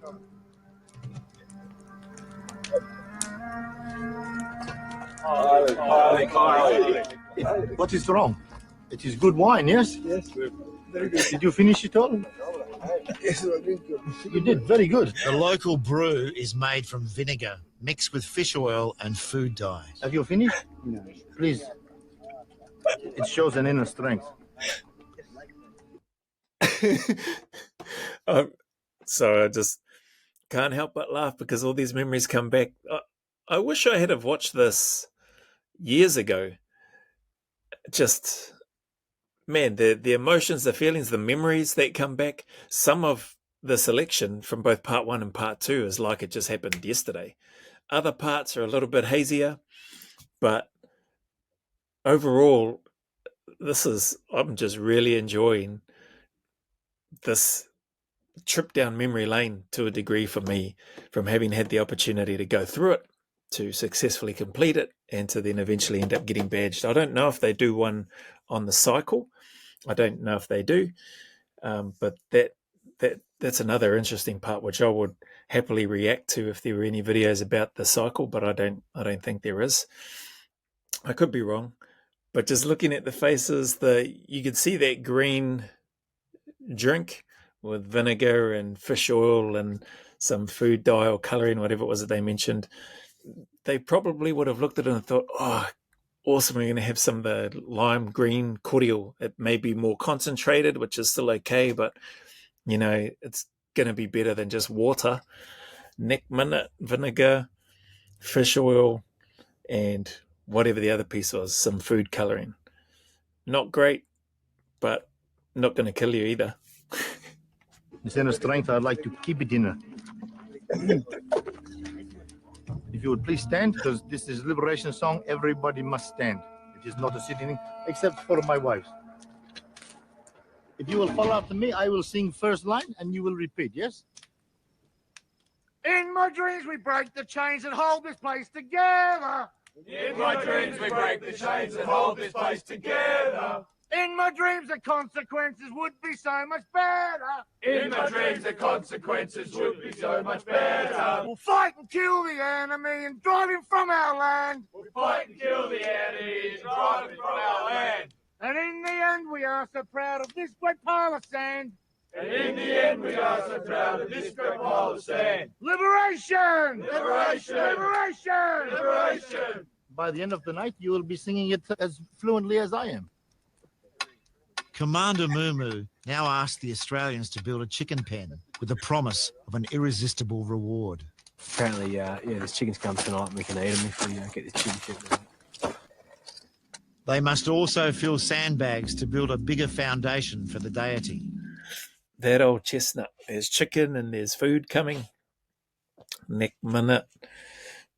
All tasks designed to keep you awake. I'm smiling so much because I'm not going through it now, but I can remember all the thoughts and feelings.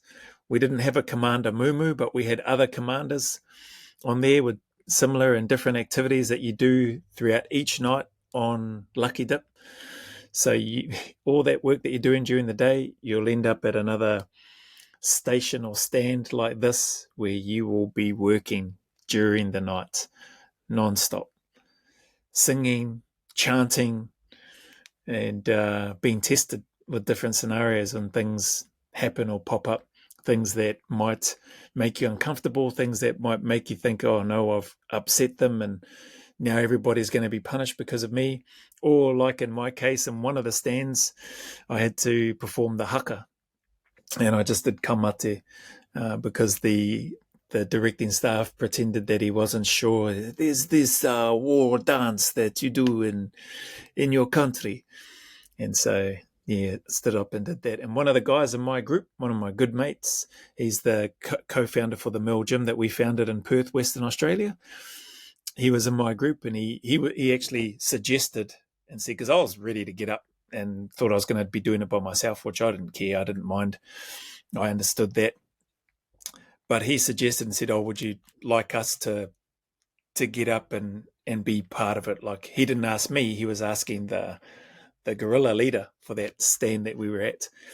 And that was awesome. Really caught me by surprise that he would offer to do that. He didn't perform the haka. Like the rest of my group were Australians. And the directing staff, surprisingly enough, said, yes, good. And so they all stood up behind me. I was in front and they just copied me. And then I got into it and then that was that. But you'll have all these different little activities and things that may put you outside your comfort zone or to test you, and how you respond is a big part of what they're looking for. So seeing these guys using the Cups canteen to dig, other stands, just all brings back memories. We had to dig shell scrapes, and the only digging implement that we had was our Cups canteen. So we used that to dig out the shell scrape so that we could get in case we got mortared or bombed, and it gave us a place to have refuge. And you are digging all night, and you, as well as other activities, then come back to digging, and you get as far as you can, and you never make it. You never make a full length and or depth shell scrape, but you do your best, and that's what they're looking for. What is it? What do you do with that? I'm going to dig with it. You're going to dig? You don't look like you're digging to me. Oh, you pull it away from me? You're being rude to me. No, I'm not touching the woman. I will get in very big trouble, ma'am, if you touch my weapon. Please do not, ma'am. I do not wish for any trouble. You ask nicely. You do not have to pull. Could I put my chicken on his wife? I'm sorry, ma'am. I'm sorry. Please have my weapon back. The presence of Moo-Moo's wives is an escalating problem for the candidates.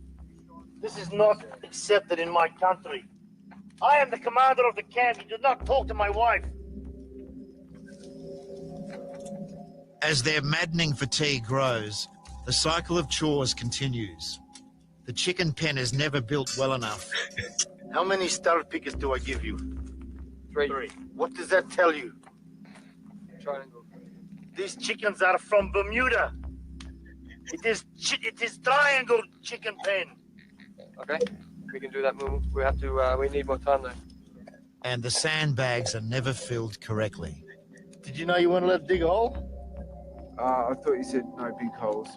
You have left holes here for people to trip in. Put the dirt back in the holes.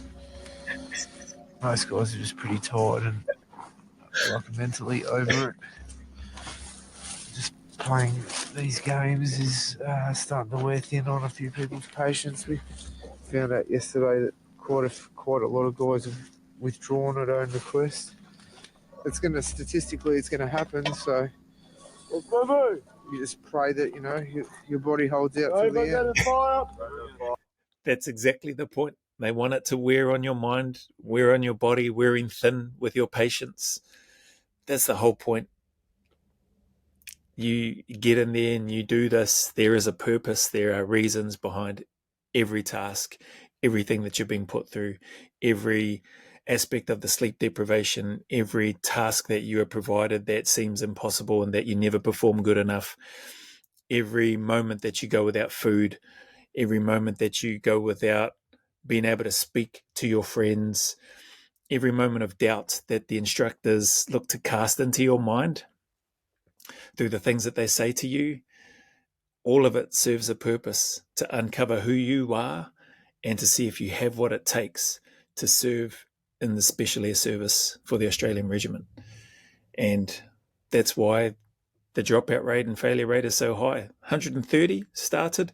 I think they're in the 30s now. 38, I think, was the last number that I heard. Massive amount of people dropping out, and there'll still be more to drop out. You'd be surprised that even though they'll likely know that they're nearing the end of the selection, you'd be surprised at still how many more people will pull out, will withdraw at own request. You don't typically get a massive amount, but you will get, surprisingly, still a few more that will pull out. It is what it is. That's the whole process. Excuse us. Throughout this exercise, the men must prove they can remain respectful of other cultures while in difficult and dangerous situations. You have been with my wife. No, definitely not. No way. Moo, no, definitely not me. Look, I swear to God. Shoot him. Wait. Shoot him. Look, You do not tell me what to do. You have been with my wife. Were you with my wife? No, I just didn't hear the call. Remember? Shoot him. Who has got... Wait. I admit it. Yeah, I admit it. He admits it. Commander, the shoe is on the other foot now. He admits it. Do you think this is going to let you off? I just want to be honest with you, remember? Commander, how will you deal with him? I'm not sure yet, but I'll promise you I'll come up with something. I will be Make him do push-ups? I will be honest though. We won't kill him because it's not part of our culture. It's not fucking part of our laws. This is not part of your country. Exactly. But at the same time, can you afford to kill? You'll ultimately have to kill 10 Australian soldiers. What's that going to do for your cause? Well done, mate. Good comms there, speaking with him and trying to, using the diplomatic approach, for want of a better term, and united forces and trying to quell the situation and calm down the leader, Moo. See what else happens. Assistance we can offer you. The dramatic scenarios continue through the night, and the promised chickens never arrive. Yeah. In my dreams, the consequences would be so much better. Fight to kill the enemy and drive him from our land. In the end, we are so proud of this great ball of sand to the road. There we go. Starting because I'm retarded. I think I just heard him say because I'm retarded. I'm just going to rewind back a little bit just to see if that is what he said. Much better. Fight to kill the enemy Fight to kill. and drive him from our land. In the end, we are so proud of this great ball of sand to the road. There we go. Starting because I'm retarded. That is what he said. Because I'm retarded.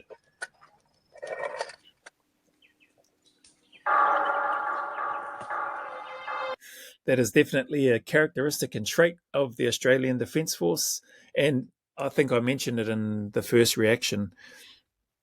Australians have got a great sense of humour and a great way of pulling the piss or making fun of themselves, as well as making fun of others, don't get me wrong.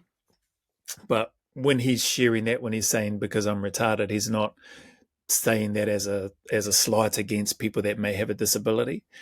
He's saying that, criticizing himself because he's either can't retain the words from the song that Mumu has taught them, or he keeps getting them wrong. So yeah, hopefully people don't take that the wrong way in terms of what he said, or me going back to hear him confirm hearing him say that.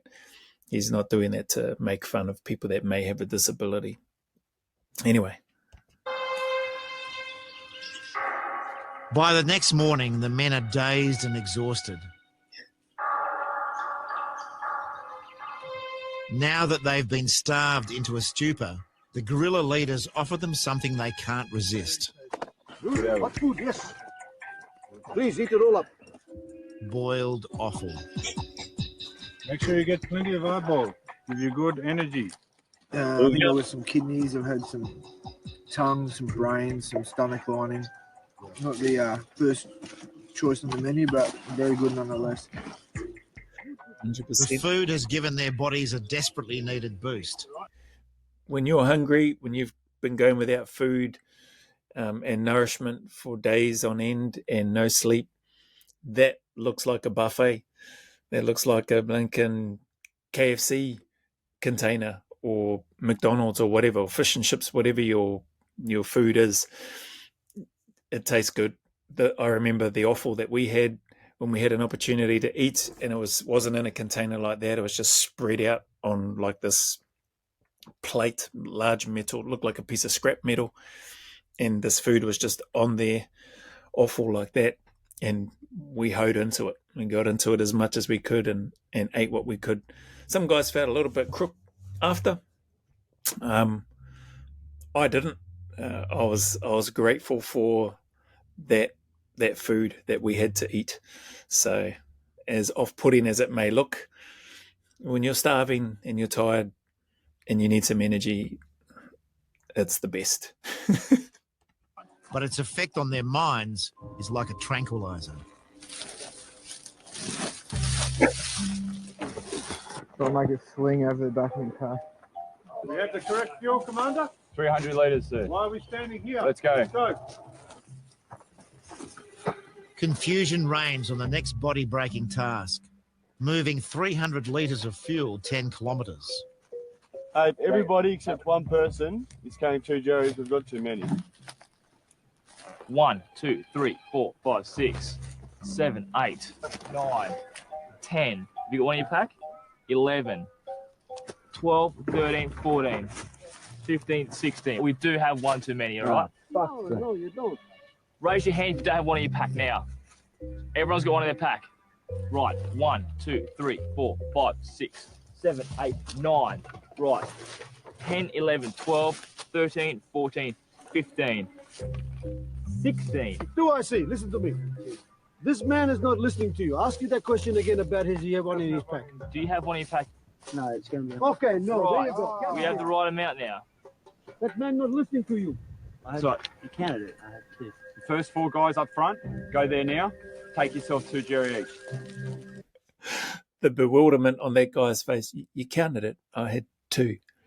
He asked the question, does everybody have one in their pack? Or does anybody not have one in their pack to raise your hand? No hands were raised, bro. That would be frustrating if you're in charge of that group and you're trying to grip them up and you're giving clear instruction, real simple. Put your hand up if you don't have a jerry can in your pack, or whatever the instruction was that he gave, and old mate decides to not put up his hand and then stands there befuddled, bewildered by, oh, what do you mean? I was going to put it on. I've got two. You saw it, you count it. Need to switch these on, turn the ears on, and listen to the instructions that are given so that you can respond appropriately and quickly so that the person in charge has got the right information. He's lucky the staff gave him a heads up in that one and said, this one's not listening to you. Oh, mate, frustrating. So you got, sorry, correction, so you got 3 jerrys, one in your pack. And we rotate forward, that way guys are resting their arms. They just move forward, drop the jerry, move to the back or move to flank security. All right, get the extra jerry up the front. That man carries it for fucking 20 metres, puts it down. Next person picks up on the way through. Right, next person, then we break. That's the first plan I've heard all morning.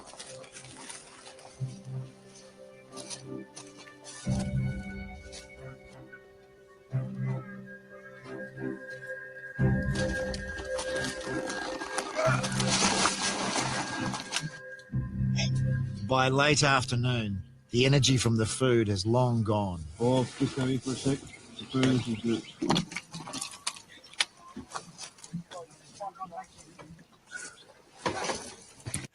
It's all well and good me sitting here smiling, laughing at this now.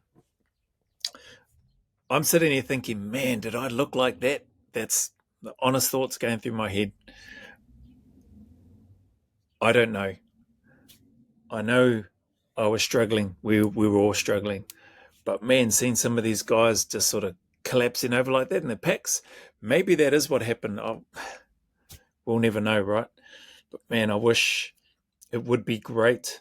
As cringy as it might be, it would be great to go back and see myself or my team in the selection and re-watch some of the conversations that would have happened in the group that I was in with my team members. The BlackBerry piece, I'd love to see that again. Be like, yeah, is that what he did? I know that that's what I did. And I know the other team members in my group who did the same thing. So, yeah, it's just, as I watch this, I just think, far out, these guys are really, they're collapsing everywhere. They don't seem to be maintaining any sort of perimeter awareness or patrol discipline in terms of watching your arcs. And you're still doing this stuff, but you're still a soldier, you're still operating, you're still expected to patrol where you can and have your head and eyes up and be looking around where potential threat or danger may come from, even though it's a selection course. It's not a case of I just look at the ground, head down, backside up, or just gaze at the sky when I'm sitting down. From sitting down, I'm supposed to be still monitoring and checking my arcs to make sure that our area and that our team is safe. But as I'm looking at this, it doesn't seem like any of that's happening on here.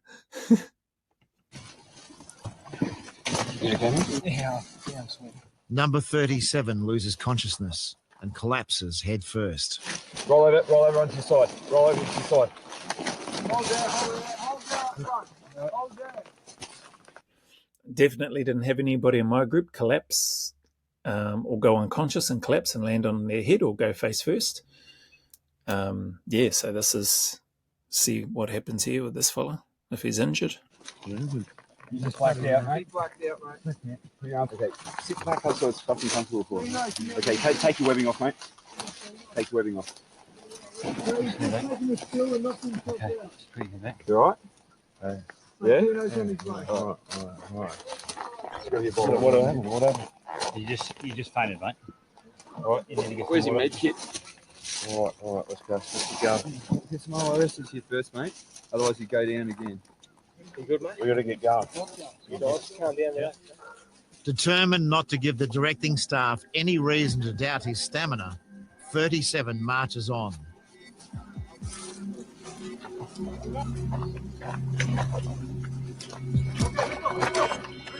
6 gut-wrenching hours later, they reach their destination.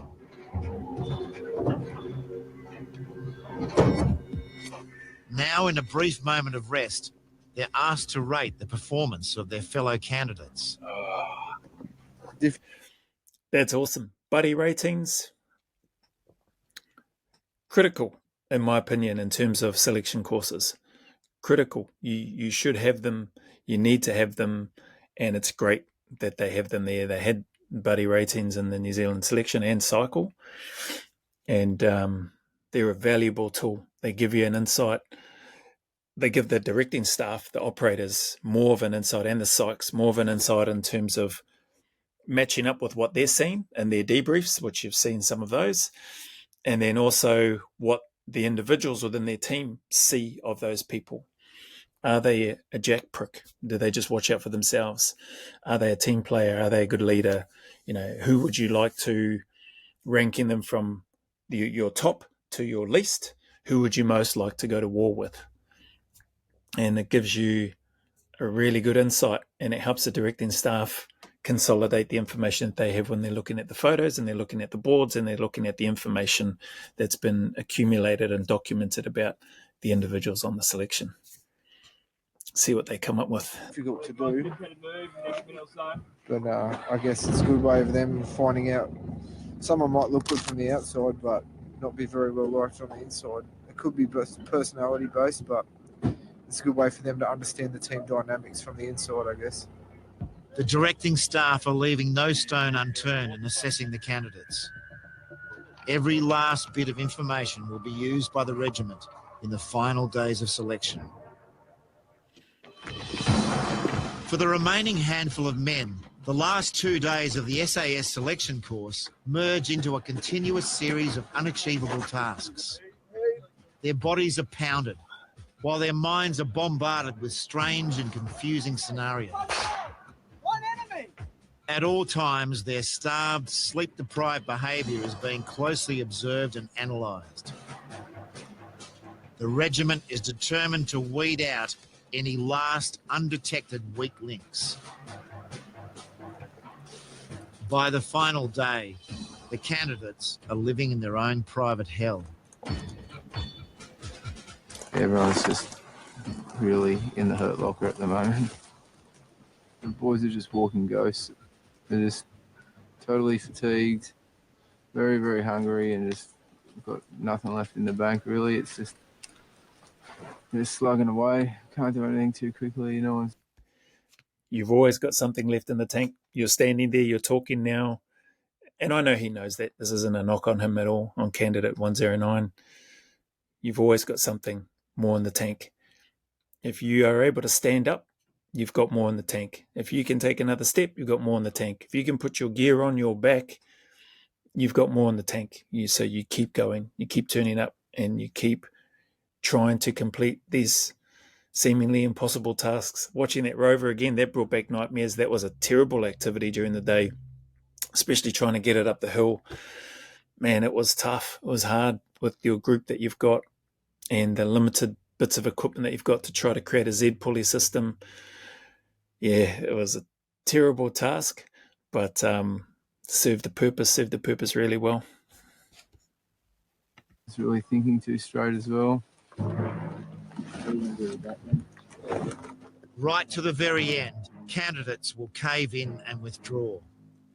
Number 24 has suddenly injured his back, and he is now in a cloud of doubt.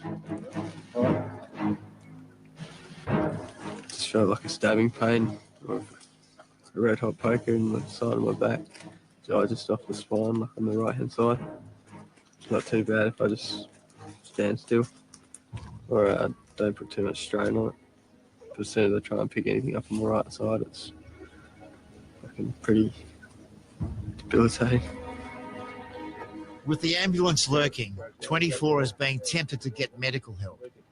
But consenting to an examination risks being pulled from the course within grasp of the finishing line. For now, with the help of the team, he can continue on. And this is the aspects of the unit. Like, yeah, it sucks when you're on selection and when you've got team members that effectively can't carry their own weight or can't carry their equipment, and then your team members have to carry that. That's what may happen out on operations. You may be expected to carry your mate or your mates with whatever it is that you have, and because you've been through this crucible together, you'll do everything you can to try to find a way, because you know that they've earned their place there. They would do it for you in a heartbeat, and vice versa. You would do it for them. So it sucks on selection when that happens. You can start to have thoughts about the individual, thinking that they're just trying to, make it easier on themselves, but they're not, because the staff are watching and looking at them, and they've got a decision to make, or they'll have decisions that they'll be contemplating making in regards to that individual. And the individual themselves, I can guarantee he won't be feeling great that his teammates are having to carry his gear for him. He's going to feel bad about that. And if he isn't, he should. So I'm pretty confident he would be. When you walk how many Ks with a bunch of blokes and you can't help out, or at least it's very limited what you can do, and you feel pretty bad.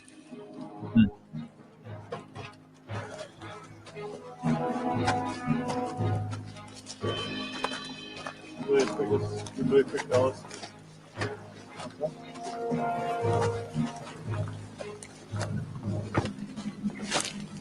Wait. Go to the medics. By late afternoon, the pressure on 24 is coming I think, actually, let's from all sides. It's becoming a burden to us, mate, that we've got to carry your pack. Just go get checked out and see what's wrong. Yep. That, as you can hear, it does play on your mind. I think I sort of alluded to that. It sucks. Like, you don't want to be carrying your mate's gear on selection. Outside of selection, you get into the unit, you're badged, you're operating, yep, no dramas. Heartbeat, do that. But far out on selection, it's just a whole nother level of hurt and pain and extra work that you have to carry and do, because now you got somebody that can't pull their weight. And coming from all sides, you got your teammates now who are in your ears and, mate, just see the medic so we don't have to carry your pack, blah, blah, blah, blah, blah. That's tough, man. That's a hard situation to be in. He's going to be battling with that. He's going to be feeling like, I'm letting this team down. Next buddy rating, I'm going straight to the bottom of the list. All these things will be going through his head. It's tough. But it's part of the process. I should say as well, those guys that are in his ear saying these things, it'll be getting picked up by the staff too. The staff will be observing and hearing other candidates that are speaking to this particular candidate, telling them to seek help, find something, do something about it, essentially. So it won't be going unnoticed, and they'll be taking all of that information in.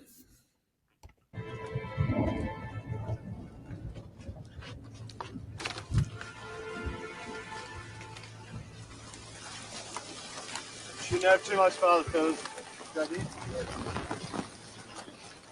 These men have all but finished the hardest journey of their lives. Yeah. Only now does the regiment finally have the men where they need them. We will break an individual down to see his true character. We'll see his strengths and we'll see his weaknesses. We'll see his cognitive ability in situations where he's had very little sleep, situations where he hasn't eaten for a long time, or he has been at the absolute limits of human endurance to come up with a solution to achieve the mission.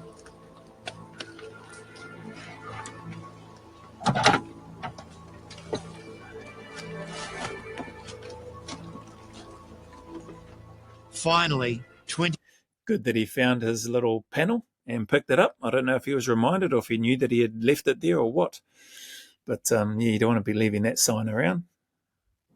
24 succumbs to the pain and asks to be taken to the medic. He knows that at this late stage, his chances of success are now in serious jeopardy. I wish I hadn't bothered and just kept my mouth shut.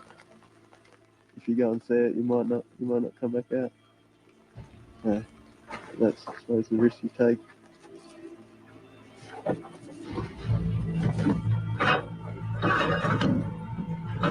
It is now. Well, we'll see what happens for him. He's put up his hand, said he needs to see the medics, and so we'll see what happens. So I think I cut off the video. I'll just go back.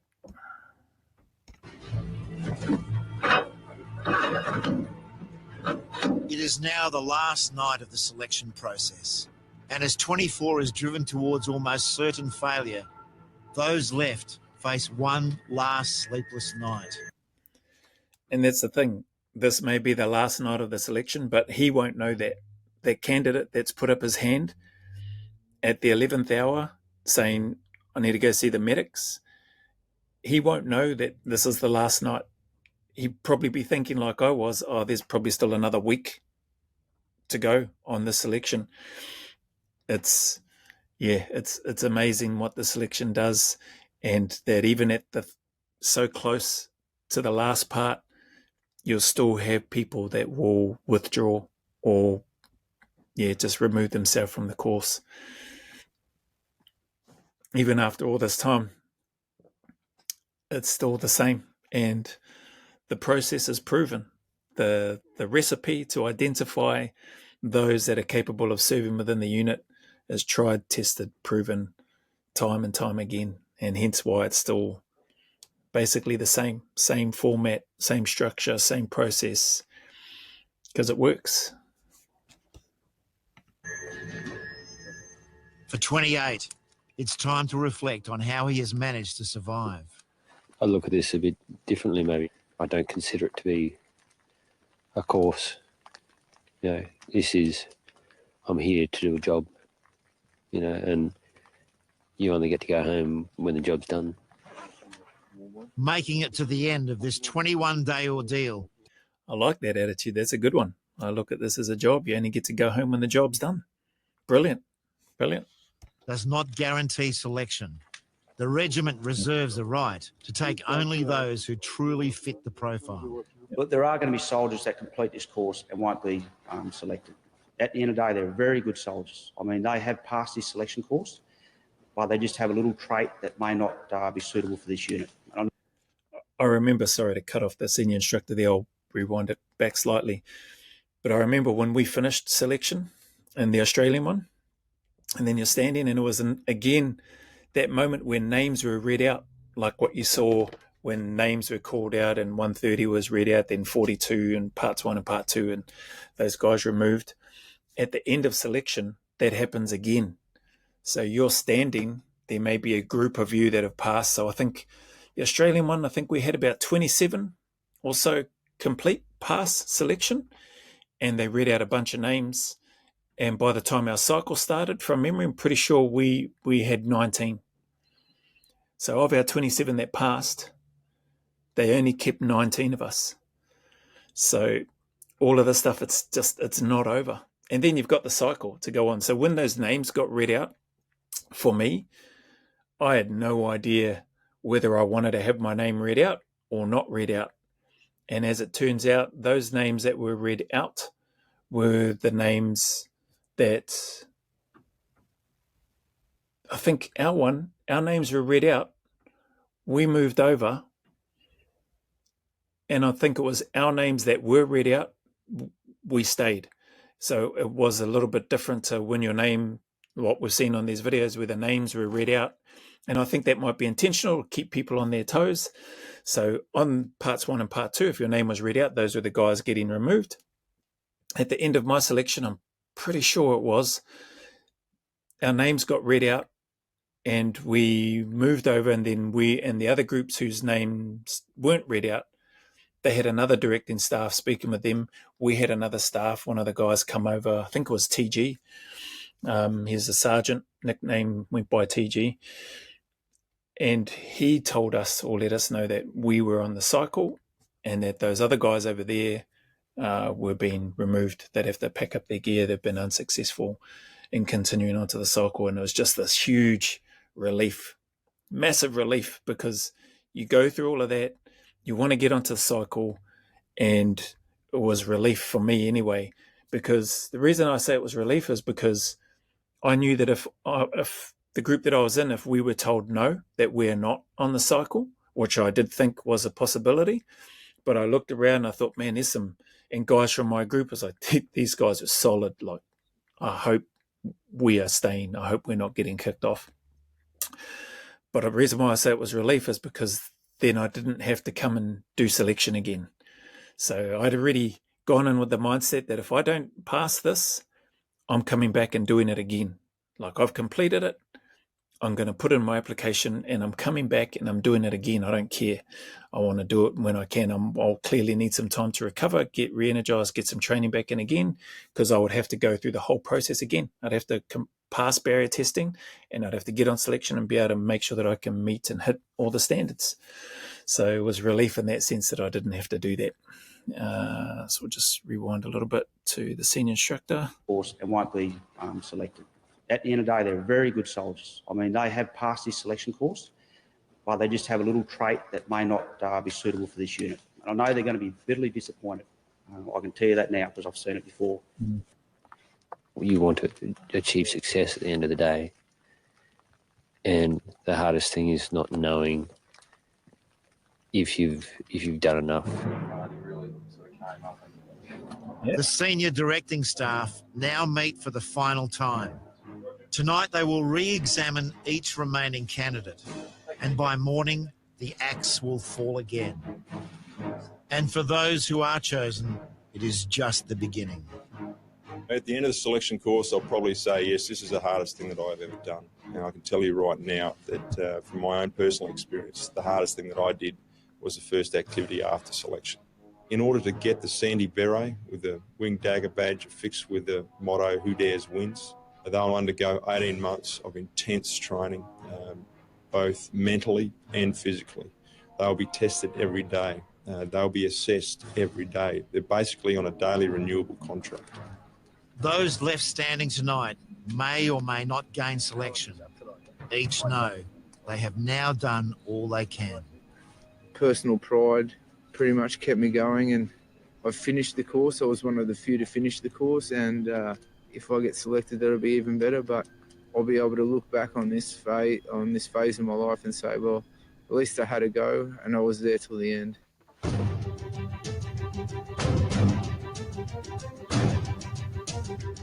Good on you, mate. 130 candidates started the SAS Selection Course. After 3 weeks, just 26 have been chosen to commence training. Their identities can never be revealed. Their lives will never be the same. All right. Let's go back to the screenshot of those lads that passed. Look at that. There you go. I think they said 26 or so, something like that. Progressed on to the cycle. An incredible time, an incredible journey. They're going to love it. And yeah, what an experience, what a trip. This was awesome. I've loved going down. I understand it's over 2 hours again. But man, just seeing the selection from this viewpoint after having completed the Australian one, the New Zealand one, I just feel excited, like energized just from watching that.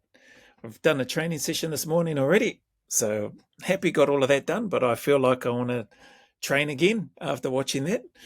So stoked for these men that have made it. Congratulations to those men that completed selection but may not for this one, but may not have been selected for the cycle. Incredible time ahead. So tip cap to these guys. Salute to those men for the work that they've done. That's the end of this video, team. We've got some upcoming videos. I'll do a reaction to the New Zealand SASR Selection, first among equals. And yeah, so I'll save that for that, but a whole bunch of other things in terms of the reaction videos coming up. Really interested to hear the feedback in terms of the commentary that I provide, or the 2 cents perspective that I'm giving in regards to these reactions, because I am mindful that I'm probably rambling a lot, but I'm just trying to give a different perspective and a take on it.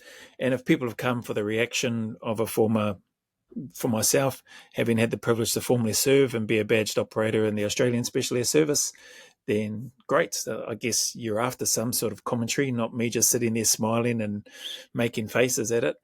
So hopefully the commentary helps, though, in some way provide some perspective and also maybe some advice or guidance for those that may be considering going on selection. I know there's some key points in here around both part 1 and part 2, around some of the candidates' comments and some of the things that the way that they present and what's happening, and me providing my tips or advice around what not to do or what you shouldn't do in some of those situations and what you want to look to try to do. Hopefully that's helpful. I believe that those are things that are still part of what makes up the unit today, and there's still characteristics, traits, values that they still look for in individuals that are seeking to join the ranks. So thanks again for sticking around. If you enjoyed this, if you want to like, comment, subscribe, that would be a huge help for the channel. If you don't, again, no obligation. Thank you very much anyway for sticking around and giving me some of your time. And that being said, stay in the fight, keep hammering, keep smashing whatever it is that you're doing, keep turning up each day. And we'll see you in the next video.